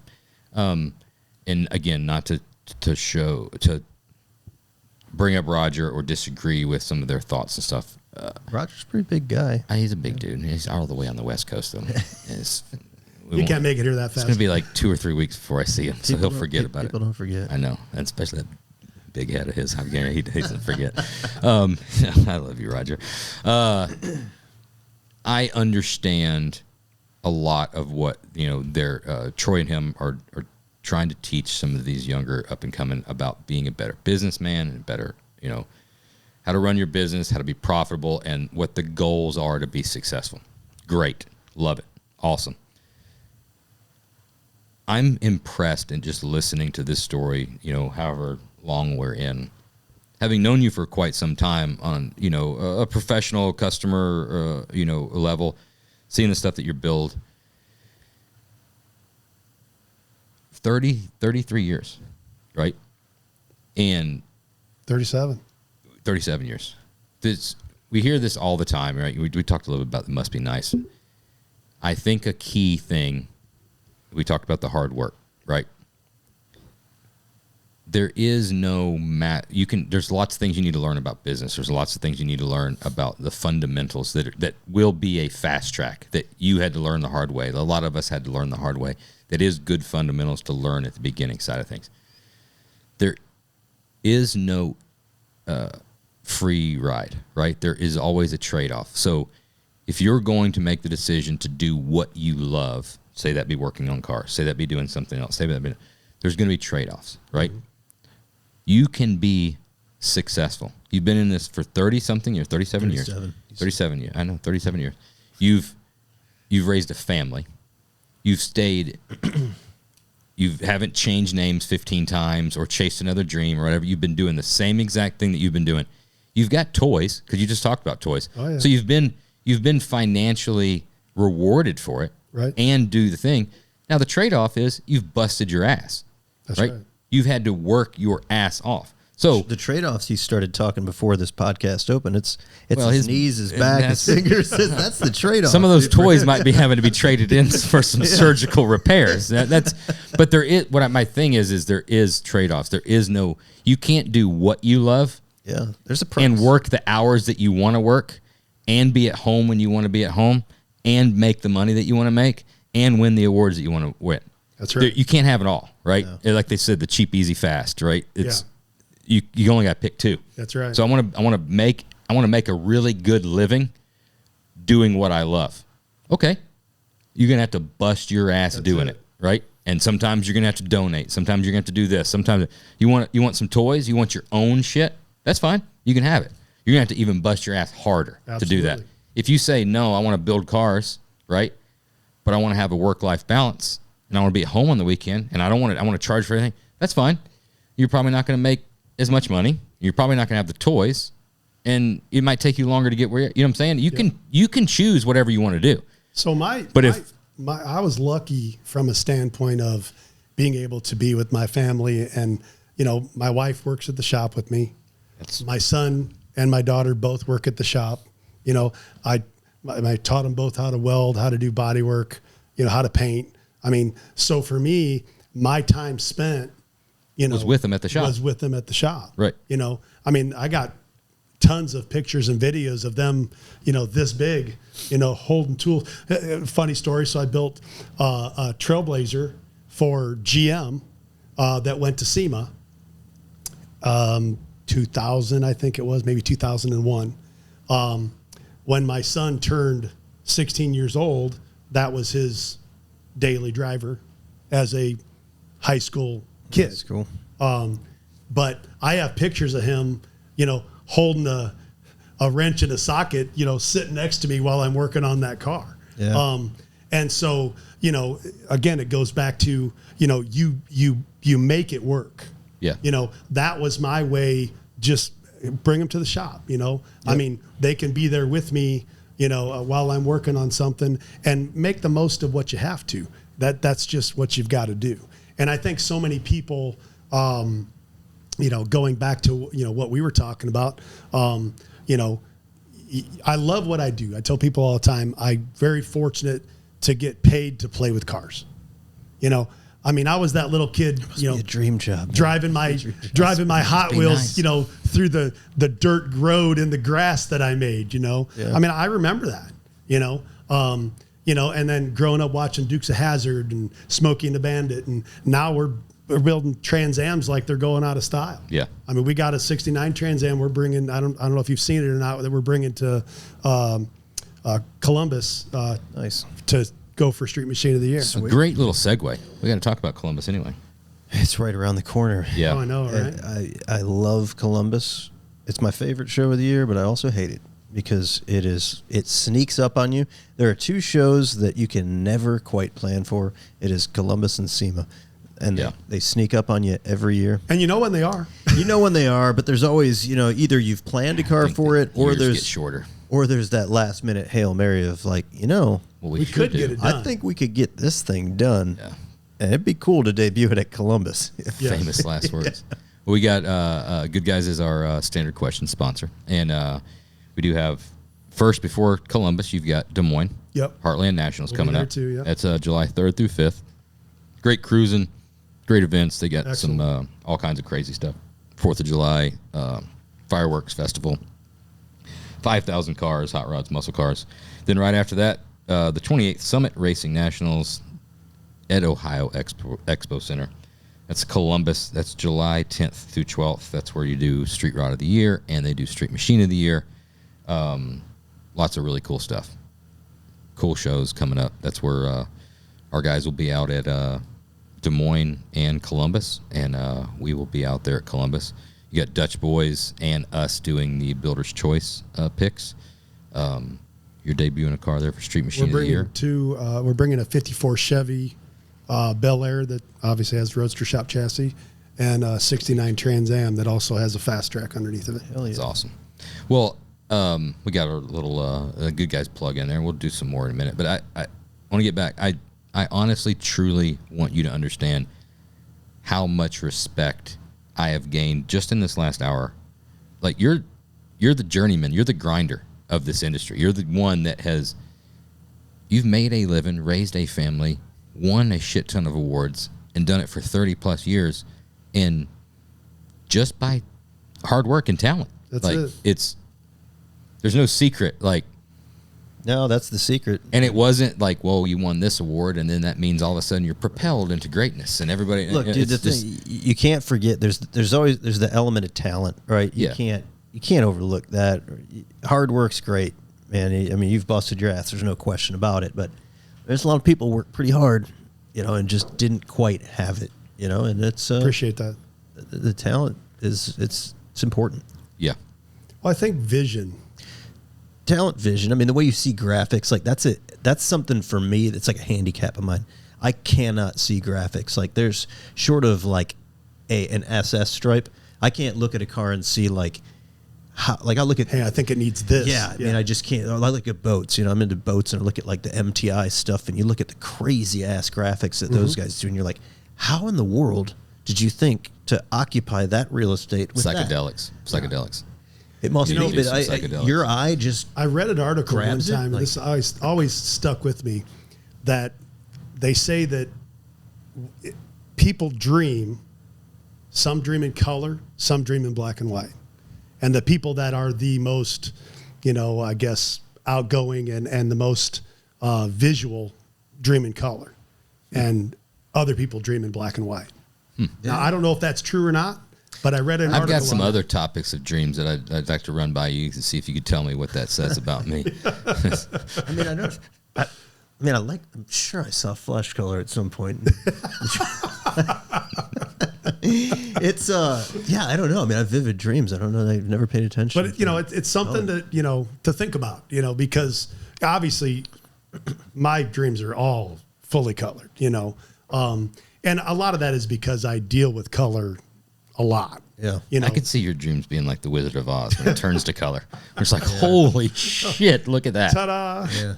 Almost like My Little Pony type stuff, like just crazy sparkles and lines, Or and Wizard of metallics. Oz. Yeah, a little bit of that all mixed in there. No offense, I'm just saying. Sure. Comes to mind. But that's a crazy talent that I admire because I don't have it. I'll never have it. Like I look, you Jeremy from Lucky Strike. I mean, how you look at like a blank helmet and create the things on it. Like, dude, I'd put flames on it. Like that's Flames. flames. I'd look good with flames. Yeah. Flames on that too. Well, but not only even, it goes back to talent, but, you can render something that you can't build, Of course. Yeah, we've seen that. And that's what I'm saying. So the other benefit that I have of being able to render is that I render what I know we can build. Do you think there's more renders of things that you can't build or things that you shouldn't build that's been done out there in the world? I tell you, today there's more renders of things You can't?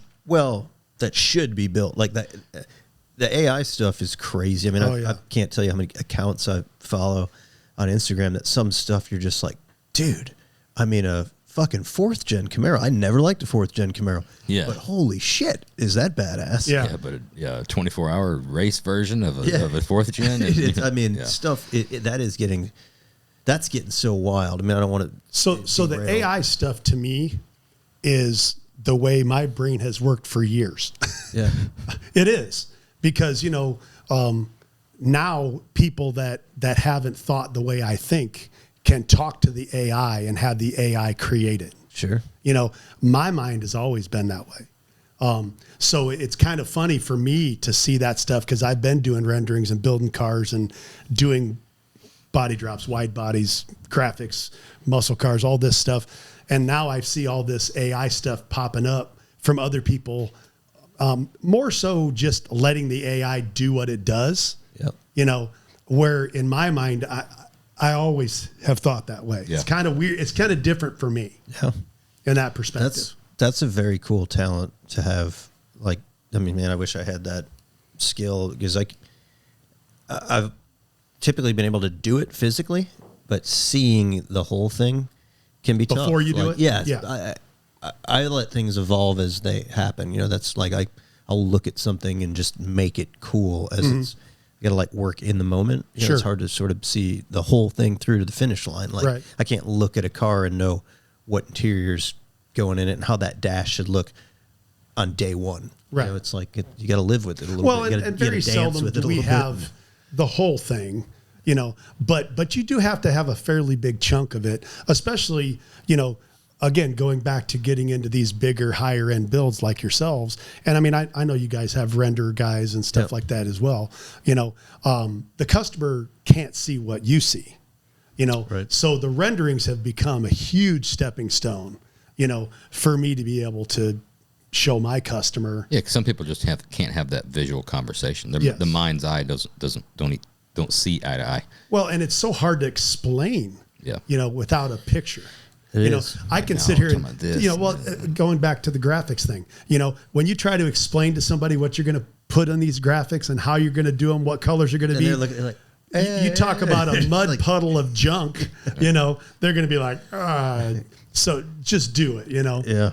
So, but anyway, getting back to what I was talking about is, you know, those things that that I can see in my mind, getting them to the customer to be able to get them to check off and say, okay, let's do that. The rendering has helped exponentially. That's very helpful. What's your biggest build to date that was the most challenging? That's a tough one. Probably my all-wheel drive 68 Camaro, 800 horse all-wheel drive. I was going to say that. Named Sod. Yeah. When you rolled that out, I was like, that's a lot of moving parts there. Oh, yeah.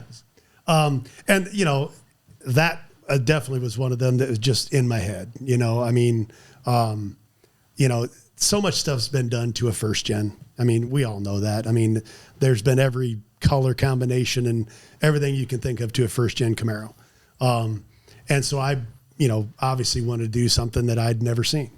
And so, you know, it's a roadster, it's a 2-seater, it's wide bodied, it's body dropped, all-wheel drive, 800 horse, supercharged on air ride. I mean, it's as crazy as you get. Yeah, I was been thinking about a Camaro stuff. You know, there's essentially 5 gens of Camaros. Okay. Right. 6th gen, that wasn't a big change, right? So you just call 5th them and 6th are very 5th close, gens. yeah. If you count up a body panels on a car, right, or a Camaro, if you will, you've got a 1 be front bumper, right, front end fascia. 2 would be fenders. 3 would be doors. 4 would be quarters. 5 would be rear fascia and rear bumper. Yep. You could do a Camaro of all 5 gens in one build. Didn't Ed Capon try that? He just did it. He just did like 2 gens. He did a Nova and a Camaro. Got it. But just think about that for a minute. Think about which. You know, that's, give it a shot, dude. That might be your swan song. I'm just throwing it out there for some guys that might need a little spurring in the creative thing. So my do a Sod Camaro is 68 in the front and 2010 in the back. Yeah, well, that's 2 gens. Halfway there. Yeah. Yeah, that car was wild, dude. I mean, I'll say it's, you know, you've got your style, right? Sure. Everybody's got their style, and it's like when I look at that, and you know, I was kidding, by the way. I know. So. And I think about, like, you look. All right, let's look at another local Illinoisan. Look at Rad Rides, right? You know, compare it to a musician. A Rad Rides car is probably more like that's Beethoven. What you're doing is like Poison, dude. I look at that car and it's like whoa, dude. It's fucking loud and wild. And I think Rad Rides would be more like Simon and Garfunkel. And like corduroys and like maybe cardigan, Liberace. like a little very, cardigan. very well composed, and Simon and Garfunkel. I think I'm thinking Liberace. Troy and Adam is our Simon and Garfunkel. There's going to be a thumbnail going up of that, dude. I mean, we'll talk about AI. That would be so easy to run. Great hits. Yeah. Wildly famous. You know. Troy and Adam is Simon and Garfunkel. Poison's good. I think Poison's what would you compare it to? Like, if that's an interesting question. We've never talked about that. If you had to compare your cars, your style to a musician. Guns N' Roses. So. I mean, I see that for sure. Yeah. And I think it's because, again, you know, I hate to keep going back to the mini truck world, but, you know, that's where I lived and what kind of put food on the table for so long. That was, you know, that outside the box thinking, what haven't you seen? What's, you know, what can you do that's more radical than the next guy? Yeah, I know you might like Guns N' Roses, but Poison's probably a better one. I agree with it. It's more glam. It's more pushing the envelope, trying different things in every single one that come out. Right. See, I think we need With a to little add white. that to standard questions. You're onto something. I like it. Don't forget that, because I'll forget that shit in like the next 10 seconds. I remember. It stands. That's a great one. What would you say that Troy Light from BBT? What would his music, if he was a band, what would he be? Oh, let's see. If he was a band, man. Oh, I got Jesse. He'd be like the Avett Brothers. Yeah. Oh, yeah. Yeah, that's solid. Is it just, you're thinking like Jesse personally, though, more so than his covers, Yeah, Bill's like? pushed the envelope a little bit more than maybe like a duo. It'd be like the Avett Brothers and I wish I could have came up with something faster. Yeah. Jesse's got a lot. I think you can mix a lot of stuff. You know, like a little early Robert Plant, where it's like a little eccentric and a little like, I don't know, is that guy, is that like, you know, like a little gay? Like, I don't know, but he's pretty cool. Like, I mean, Jesse's done some wild shit. Am I right? Yeah. Jesse's done some wild stuff. That's not disrespectful. Maybe like You a know? Phil Collins kind of Genesis vibe, you know? Yeah. I mean, they've got some rock, but they're still very... That could be more on Troy from BBT because it's complex. Yeah, that's what I meant. Yes, Yeah. that's a good pull. Yeah. It's Yeah. very complex and it's very high quality music. Mm-hmm. That's But, stands the a little- test of time. It's A little bit of we'll have to cut this part out so it looks like I was way faster with it. Jesse's gonna kill. He's doing a few sets of wheels right now. He's gonna fucking. No, but Phil, if you're talking He about, does. The machine crash, crazy thing. hey, you're not gonna have those. Sorry, was, they're not going to make it for Ohio. Faith, the song. Limp Bizkit? No. Or the George original. Michael. Original. George Michael. Yeah. BBT, little George Michael, little Phil Collins. Okay. Like, Phil Collins with a little wild side. You're saying is what you're. I do like this. Yeah. You stumbled upon a really good one. Yeah, we'll keep leaning into this one. Yeah. So along the build process, as many different builds as you've been a part of, what is the one thing in the build that still gives you just as much joy to do today as it did when you first started? Well, the design is always a huge, I guess, deep-rooted part of me. Because you know that when it comes out, that evolved out of your head. You know, so that on all the projects are probably for me the biggest, like, starting point, and that's what everything grows off of. And then honestly, probably the thing that I enjoy the most is revealing it to the customer. I mean, I always tell people that is a payment that you can't buy. I agree. You know, Yeah. I mean, I honestly can't tell you how many times I got goosebumps, and customers too, you know, get emotional, you know, whatever. 'Cause you know, they see it for the first time and it's like, I'm almost speechless and can't believe that you created it from this piece of paper. Yeah. You know, so those are things, that, for me, that's a form of payment that just, it's heart filling. Yeah. Those are always great. It really is. I mean, you know, I'm very fortunate, you know, I mean, it's really, I mean, my shop is not big. It's me and 4 guys and my wife and my daughter. So, I mean, we're not a huge shop, but we're very fortunate to have good customers and we keep cranking them out every year. And have been, you know, so blessed, and you know, lucky to be able to do what we do. I can't say enough how, obviously, going back to the family allowing me to do what I do, and having customers that allow me to do what I do, because, you know, you can only build as good as your customer allows you to build. Yep. I mean, you can build your own stuff however you want it, but, you know, when it comes to actually getting paid to do it, Yeah. you know, you have to have a customer that's on board, Yeah. that understands your vision, your time frame, you know, your financial, you know, billing and whatever. So, I mean, there's hard sides of that. And, again, going back to, me starting it from nothing, learning that side of it was very difficult for the first 10 years, goes back to talking about giving away hours. You think this is going to take 100 and it takes 200 and you're like, well, I already told him it was going to be 100, So, I mean, you give away a lot back in the day. Mm-hmm.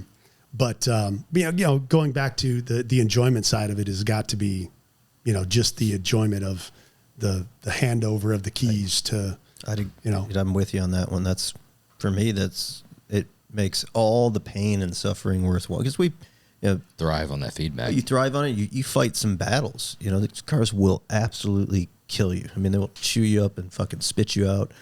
And it is brutal. There's a curveball around every corner. Yeah.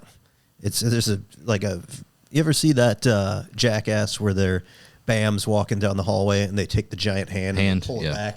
That happens like 3 times a day. Yeah. That's professionally building hot rods, but it's also like you're walking straight into it. Knowingly. Yeah, you're in this business. You're prepared like, for it, but you're not. So that hand's about to hit me. I wonder how hard it's going to hit me this time. Holy shit, that was a new one. On the flip side, that's what makes it worthwhile. Absolutely. It's not the money. It's the enjoyment you give that customer, the reaction that you get out of it. I've said it over and over again, at least for me. I'm sure that's not for everybody, but for me, that's what makes it like worthwhile. this 54 Chevy that we just finished. So that car, the customer we built it for was actually his dad's car originally. The car came from his uncle from Georgia. So they named the car Georgia because they used a tow dolly and hauled it from Georgia back to Illinois like 45 years ago. That's crazy. They drove it around as was for a while, and then obviously had some mechanical problems. So they, stick it in the shed. I'll work on it later. And then 30 some years later, obviously they're all getting older. I had done a C10 for Greg, and he's like, man, he said, I got this 54 Chevy that I really want to do this for my dad. He's, I think, in his 80s. And he said, I really want to see this car get done before something happens to him, And I'm like, yeah, that's fine. So we kind of set it all up, obviously ordered up the Roadster Shop chassis. We put an LS 427 in it. It's not the most radical thing that we've ever built, but it's a very nice, clean, slick. It's root beer brown with a vanilla top with brown distressed leather interior. That's cool. Sits right, looks right. I mean, we'll have it at Good Guys. Sweet. And it really is. I mean, it's one of those things where, we built it for Greg, but it really was for his dad.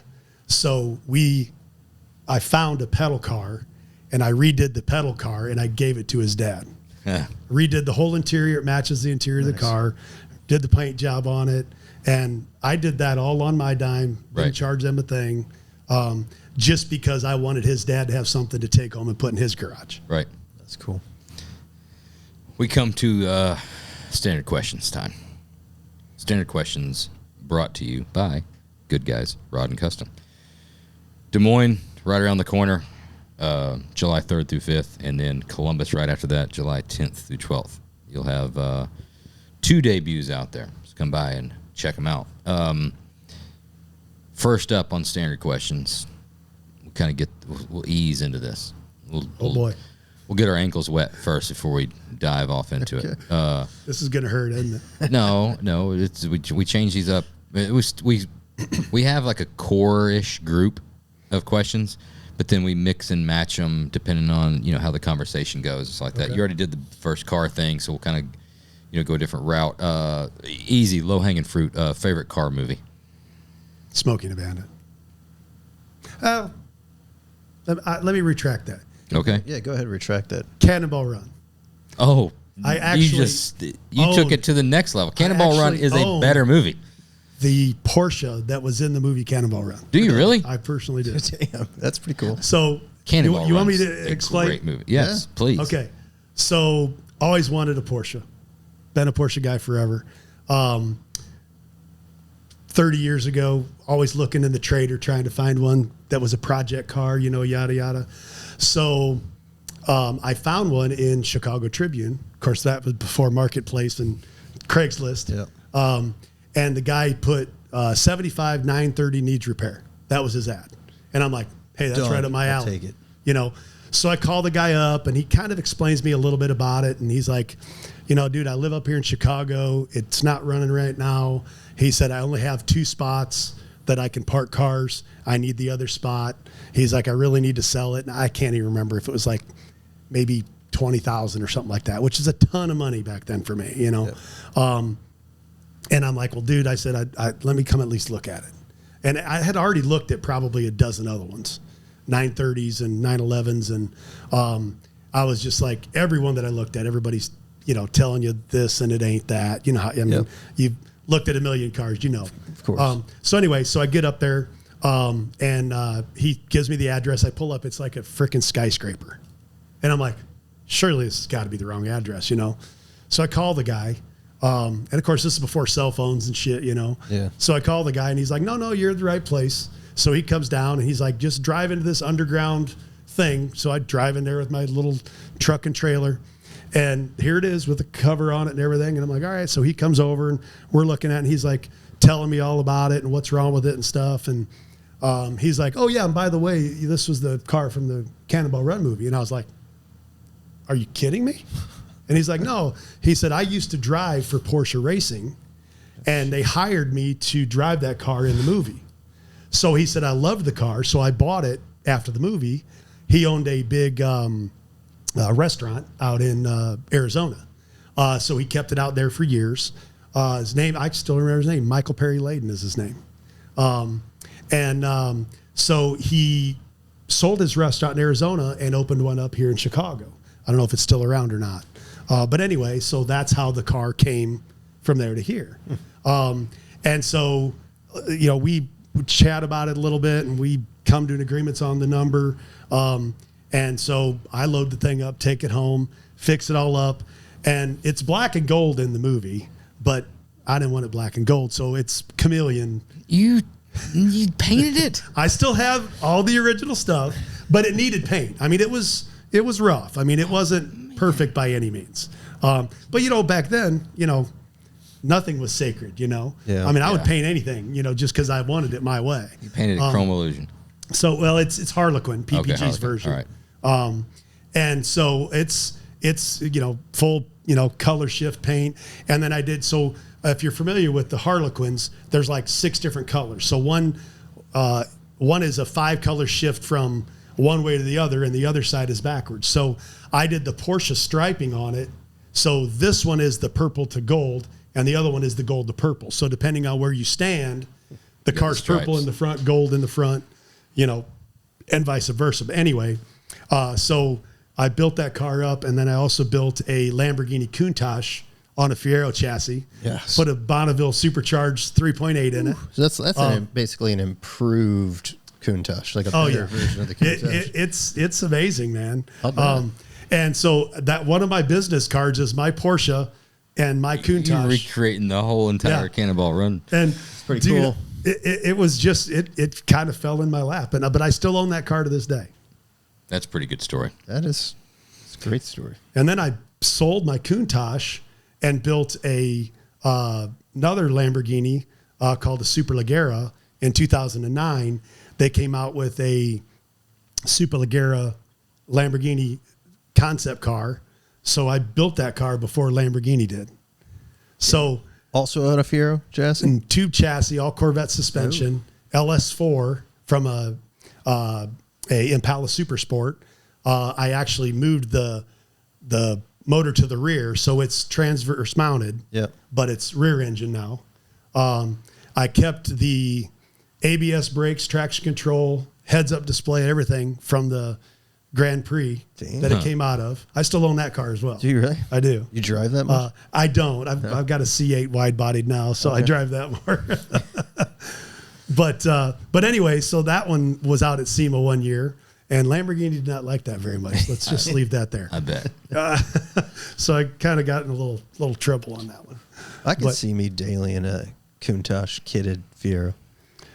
You know, they're killer looking cars. I mean, I had a poster of one forever. Yeah, who didn't? You know? And again, going back to the Cannonball Run thing, you know, the Countach was the Oh, yeah. The quintessential supercar unobtainium. That's the car. So I knew I couldn't afford one. So going back to being a builder, I'll build one. The crew cab dually that Terry Bradshaw was driving is pretty damn cool, though. I'll have to go back and watch that again. It's been a while. Amazing. Mel Tillis in it. Yeah. Everybody's in it. Square body. Yeah. Everybody's in it. So mine is from the Cannonball Run 2 is the one that mine's in. Right. The black and the gold car. And it's funny because, like, if you watch the beginning where the guy looks at his watch, that's my dash of my car. And that's actually Michael Perry Layden in the driver's seat. That's cool.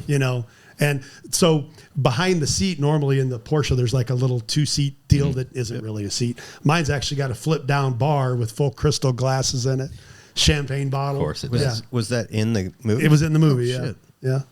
And it's all there still. I didn't change any That's of that. badass. Yeah. Most memorable law enforcement interactions story. Don't really have any. Nothing. None. Never had any law trouble whatsoever. No. Small town. He's in the Yeah. small town. And he works all the time. Yeah. And he's always at the shop. I mean, pulled over for silly shit. I mean, I got pulled over doing a little over 200 in a Hayabusa. That's pretty once, good. But got a slap on the wrist. Don't do it Don't again. do that again. Yeah. But other than that, that's about it. Hey, good for you for stopping. Well, Because that it was custom painted, and I knew they knew you're where gonna it get you came later. from. You're gonna get you later. It takes a while to rein that one in. Yeah. All right. We got the big one. It's one of Jeremy's favorites as of late. Unlimited budget. You can build anything. But you're going to pay somebody to build this for you. What are you building and who's building it? Oh, that's a tough one.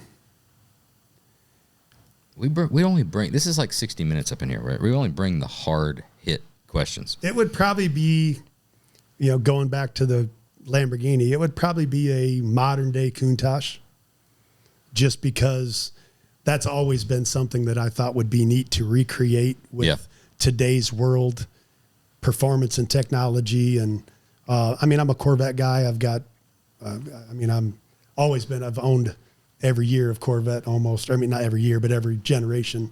So I've always been a Corvette guy, and I've lived in that world. But I've always, the Countach has always had a soft spot. Kind of like the Pantera. That they're kind of hot to redo right now. Yep. But I mean, the problem is nobody would really probably cut up a real Countach to do that. You got unlimited budget. You can do whatever you want. So Who's building it? Jeremy. Hell yeah, dude! I would eat that up doing a resto mod and a Countach. It'd be cool. I appreciate that, dude. I would have a field day with that one. But I mean, obviously for me, living close to you guys, and obviously we buy a lot of chassis from you. I see all the stuff you guys do at all the shows as well. So for me, watching your development has helped me develop as a business as well, because, I see trends. I've always been, told back in the day, that I was a trendsetter in the mini truck world, from all the stuff that I did that wasn't the same as everybody else's. And I see a lot of that in you guys here in the muscle car world, because I think, the evolution of the chassis, is the foundation of the evolution of the muscle car, and That's without heavy that, hitting. It is. Well, it is. I mean, without that, everybody's drove an old Smokey and the Bandit stock. Oh yeah. Be honest with you, they're not that great. Right. They're just not. I would take any of the last 10 muscle cars that we've built over that old original one. And we've got believe it or not, we've got a 78 in the shop right now with 2,900 original miles, Wow. all documented, that we're fixing up for a guy. Damn. But again, it's a cool car. But without the evolution of that chassis, to build these muscle cars on, you can bolt up some ride tech stuff and you can do this and that, and they're better, but they're no full chassis roadster shop car. They're just not. I mean, that gray 69 Camaro that we did a couple of years ago. I don't know if you saw that one or not. Yeah. I mean, that car there it's a perfect example of, I did 185 in that car and took a picture of the dash. Damn. And you haven't had any law enforcement interaction start? Small town. Yeah, small town. That's awesome to hear. So, I mean, for me, that is why I would go to something like that because, again, I mean, I've known you guys for a long time. Been very fortunate to be close to you, and so we can pick up our chassis here, which is awful nice. Kick-ass customer. You do realize on this Countach, I would assume to do it justice, it's probably going to have to be a solid color. Oh, that'd be all right. Really? Yeah. From the graphics guy, you're fine with? Okay. Right. I don't always live in that multicolor world. There's definitely times where I think things need to be a certain way. I mean, I love doing those things, and I love the creativity and the ability for customers to say, hey, do what you do because that's what I'm known for. But that part of it also pays the bills. Yeah. I mean, I do a ton of helmets. I still do a ton of motorcycles. But a lot of that is in between the builds of the cars, So, from a standpoint of, that car is so iconic, it needs it would be pearl orange. I mean, hands down.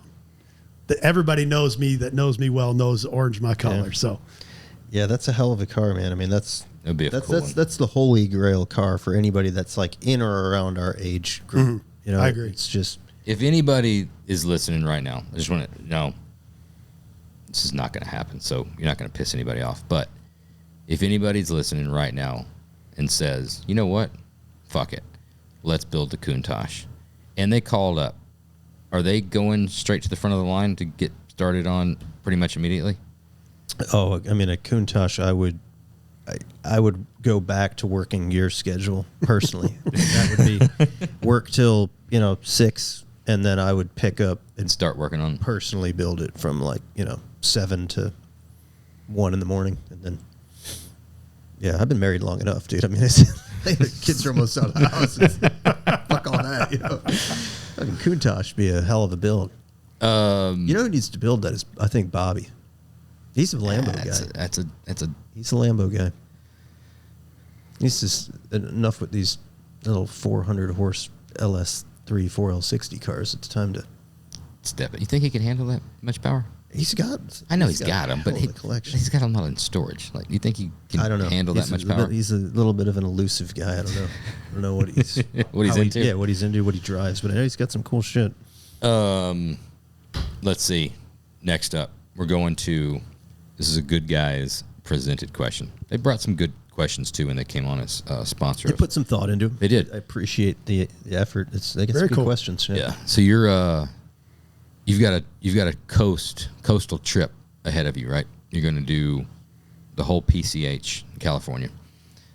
There's one CD that's stuck in the CD player. What CD are you hoping? Guns N' Roses. Guns N' Roses. Which one? Use Your Illusion 1 or 2.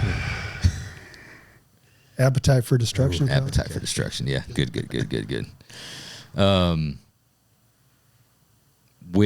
What vehicle are you taking? Oh, that's a tough one. Like personal car or customer car? Just fucking car. If you could just say, I'll take that, do it. I've always been a Camaro or a Corvette guy, so I'd say it'd probably have to be like a first gen 69 or something, maybe. Be good. Be great. Yeah. On the Corvette side, I got to ask you, have you ever had a C4 ZR1? I have had a 88 C4 Lingenfelter. That was a pretty badass car for its day. Yeah. But I've never had a ZR1 C4. I've just got this thing for him. That was another one of those cars. Yeah.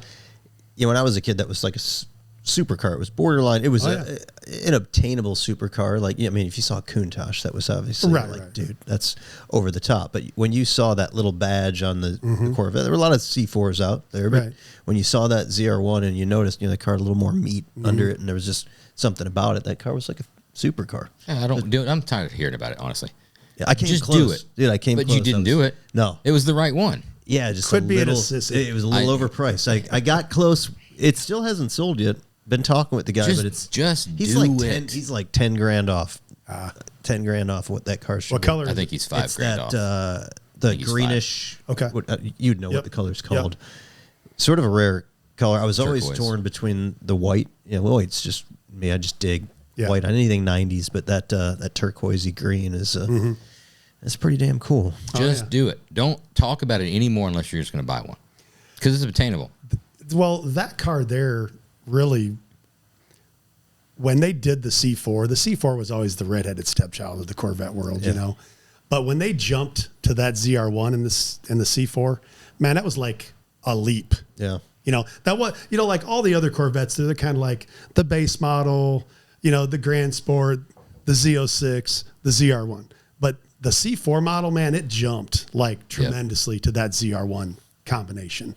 And that really set the precedence for the C5 ZR1 to having to be that much better. Good. To even up to the C8 now, the ZR1 C8 is freaking crazy. Oh, yeah, that's nuts. I've got a C8 Z06. Yeah. And then I've got a C8 wide-bodied ProCharge Z06. Or, I mean, not Z06, but Stingray. Standard Stingray. What kind of power does that make? 715. But my ProCharge one is actually faster than my Z06, even though it doesn't have the higher revving motor. I mean, I've done 202 in that car. And it scoots. Shit. They're a great car. Josh has a Z06, and it's crazy. I've driven a little bit, and it's just crazy to think they built that exists. Especially for the money. It's like a video It's game. unbelievable. It is. Yeah. It's truly like playing a video game. It's nuts. I've told him I would honestly be fine if it made 150 horsepower.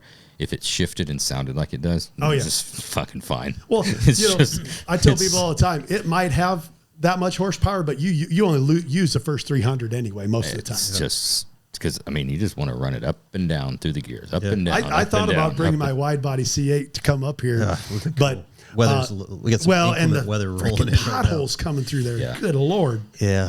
I was like, about halfway up here, I was like, yeah, okay, I'm glad I did. Yeah. I probably bent a rim or popped the tire or something. Yeah. How do you come up here? Unfortunately, 55 through 355. Yeah. Brutal. Yeah. Yeah. Anything within 50-mile radius of Chicago is just fucked. Yeah. There's no driving. Well, and then the people are idiots. Everybody cuts you off, and everybody slams their brakes on right in front of you, and so it's. I mean, I wanted to bring it, but I'm also probably glad I didn't bring it. Yeah, you'd be replacing a wheel. Exactly. That's exactly what my thought was. After all these years, favorite car show or car event to go to? Well, I'll be honest on this one. It used to be Street Machine Nationals. It really did. But unfortunately, that show has really kind of gone downhill over the years. I've been very fortunate. We've won grand champion there 9 times.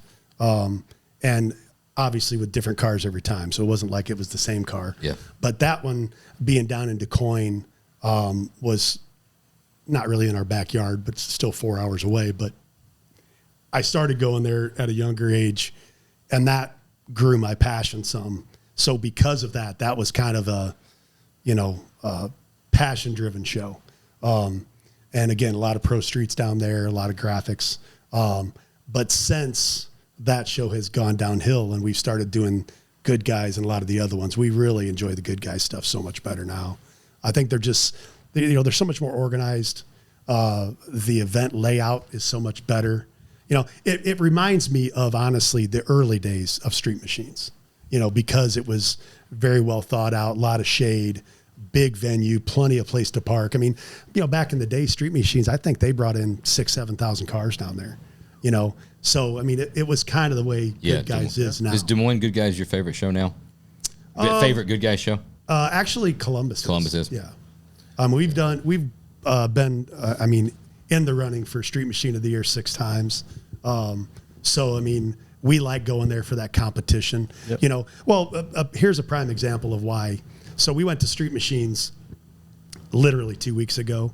And And we got to the award ceremony, and they announced at the award ceremony that they cut 58 trophies and they have no grand champion this year. Just cause. Yeah, they said they didn't have the funding. Budget cuts. Yeah. And I'm like, I'm sorry. I'm not a everybody gets an award kind of guy. I don't need a participation ribbon. Yeah. It costs a lot of money to go to these shows. Yeah. And you're away from the shop, away from the family, you're putting gas in your vehicle, pulling a trailer, wear and tear, all this stuff. And I'm not saying that I only go there for that, but it is a part of what you go for when you're to this level, Yeah. And then, even worse, add fuel to the fire, after the fact, we were getting ready to go to the awards, and one of the judges comes over and tells me, hey, I'm sorry to tell you, but before you go to the awards, they're not giving away grand champion this year, and your car would have won. And he said, it really irritates me and pisses me off. Super cool. You would have been a 10-time grand champion winner had they had the trophy. Dude, can't you just make me a T-shirt or something? Yeah, exactly. Shit. But it's and don't get me wrong. I understand it's all about money and everything else. But at some point, how can you take something like that out of the show? Yeah. Or at least make the announcement before everybody comes and let them make the decision if they that want might to do have it. been intentional. Well, of course it was. I'm But I'm sure just it saying, was. if you want to make that call, at least be up Right. front about it. Yeah. But anyway, going back to that, obviously going to the good guy stuff, we know we don't have to worry about those kinds of things because there's enough. You have plenty of trophies. Yeah. Well, they have plenty of trophies, and I'm not saying by any means I'm a trophy chaser, Right. But accolades Yeah, it make a helps. difference. Right. When people come to my shop, I have a lot of the big, I've won different Roadster Shop awards for best muscle car and different awards at different events. Lots of best paint awards, best interior. I have hundreds of trophies around the top of my shop showcase. Means something. And it's and I don't do it for a pat on the back. I do it because it's accolades of the business. Yeah. And so that kind of salted me with them doing that. That sucks. And it's a shame because that show, I think it's 40 some years that show's been It going kicked on. off a lot of careers. There's a lot of people that. That was back when, Troy Trepagna, that was probably some of his first days, Simon. down there in, building the pro street muscle cars and stuff. I think that's kind of where he really started. Yeah, I think that's where he peaked. Right. Yeah, it's all downhill from there. But anyway, This is really amazing time. Honestly, you never know what you're going to get. Even if you're friendly with somebody you spoke, you never know what you're going to get sitting down. For a longer format conversation like this. Sure. And hats off to you, man. Lots of respect for everything, the way you carry yourself, the way your mentality about things, and just all around good fucking dude. Yeah, man. Appreciate that. Hell of a career. Keep up the good work. Keep kicking ass. Looking forward to seeing what you're coming up with next. So Come by and pester the guys at Des Moines next in a couple weeks, and then where can everybody come check hang you out. out? Yeah, you got the.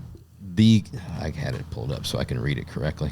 Pull it up there. Yeah, let's pull it up real quick. Custom _shop_1. You could also search John Wargo and that'll come up. Yeah, there'll be search plenty, custom plenty of shop. stuff that'll come up. Yeah. yeah, we Fourth got a gen few right things there. on there. There you can see a picture of that Buick we're working on right now. That's a 62 Doing some Buick. slicing and dicing there. Yeah, so that's a 62 Buick Skylark with a 65 Corvair roof.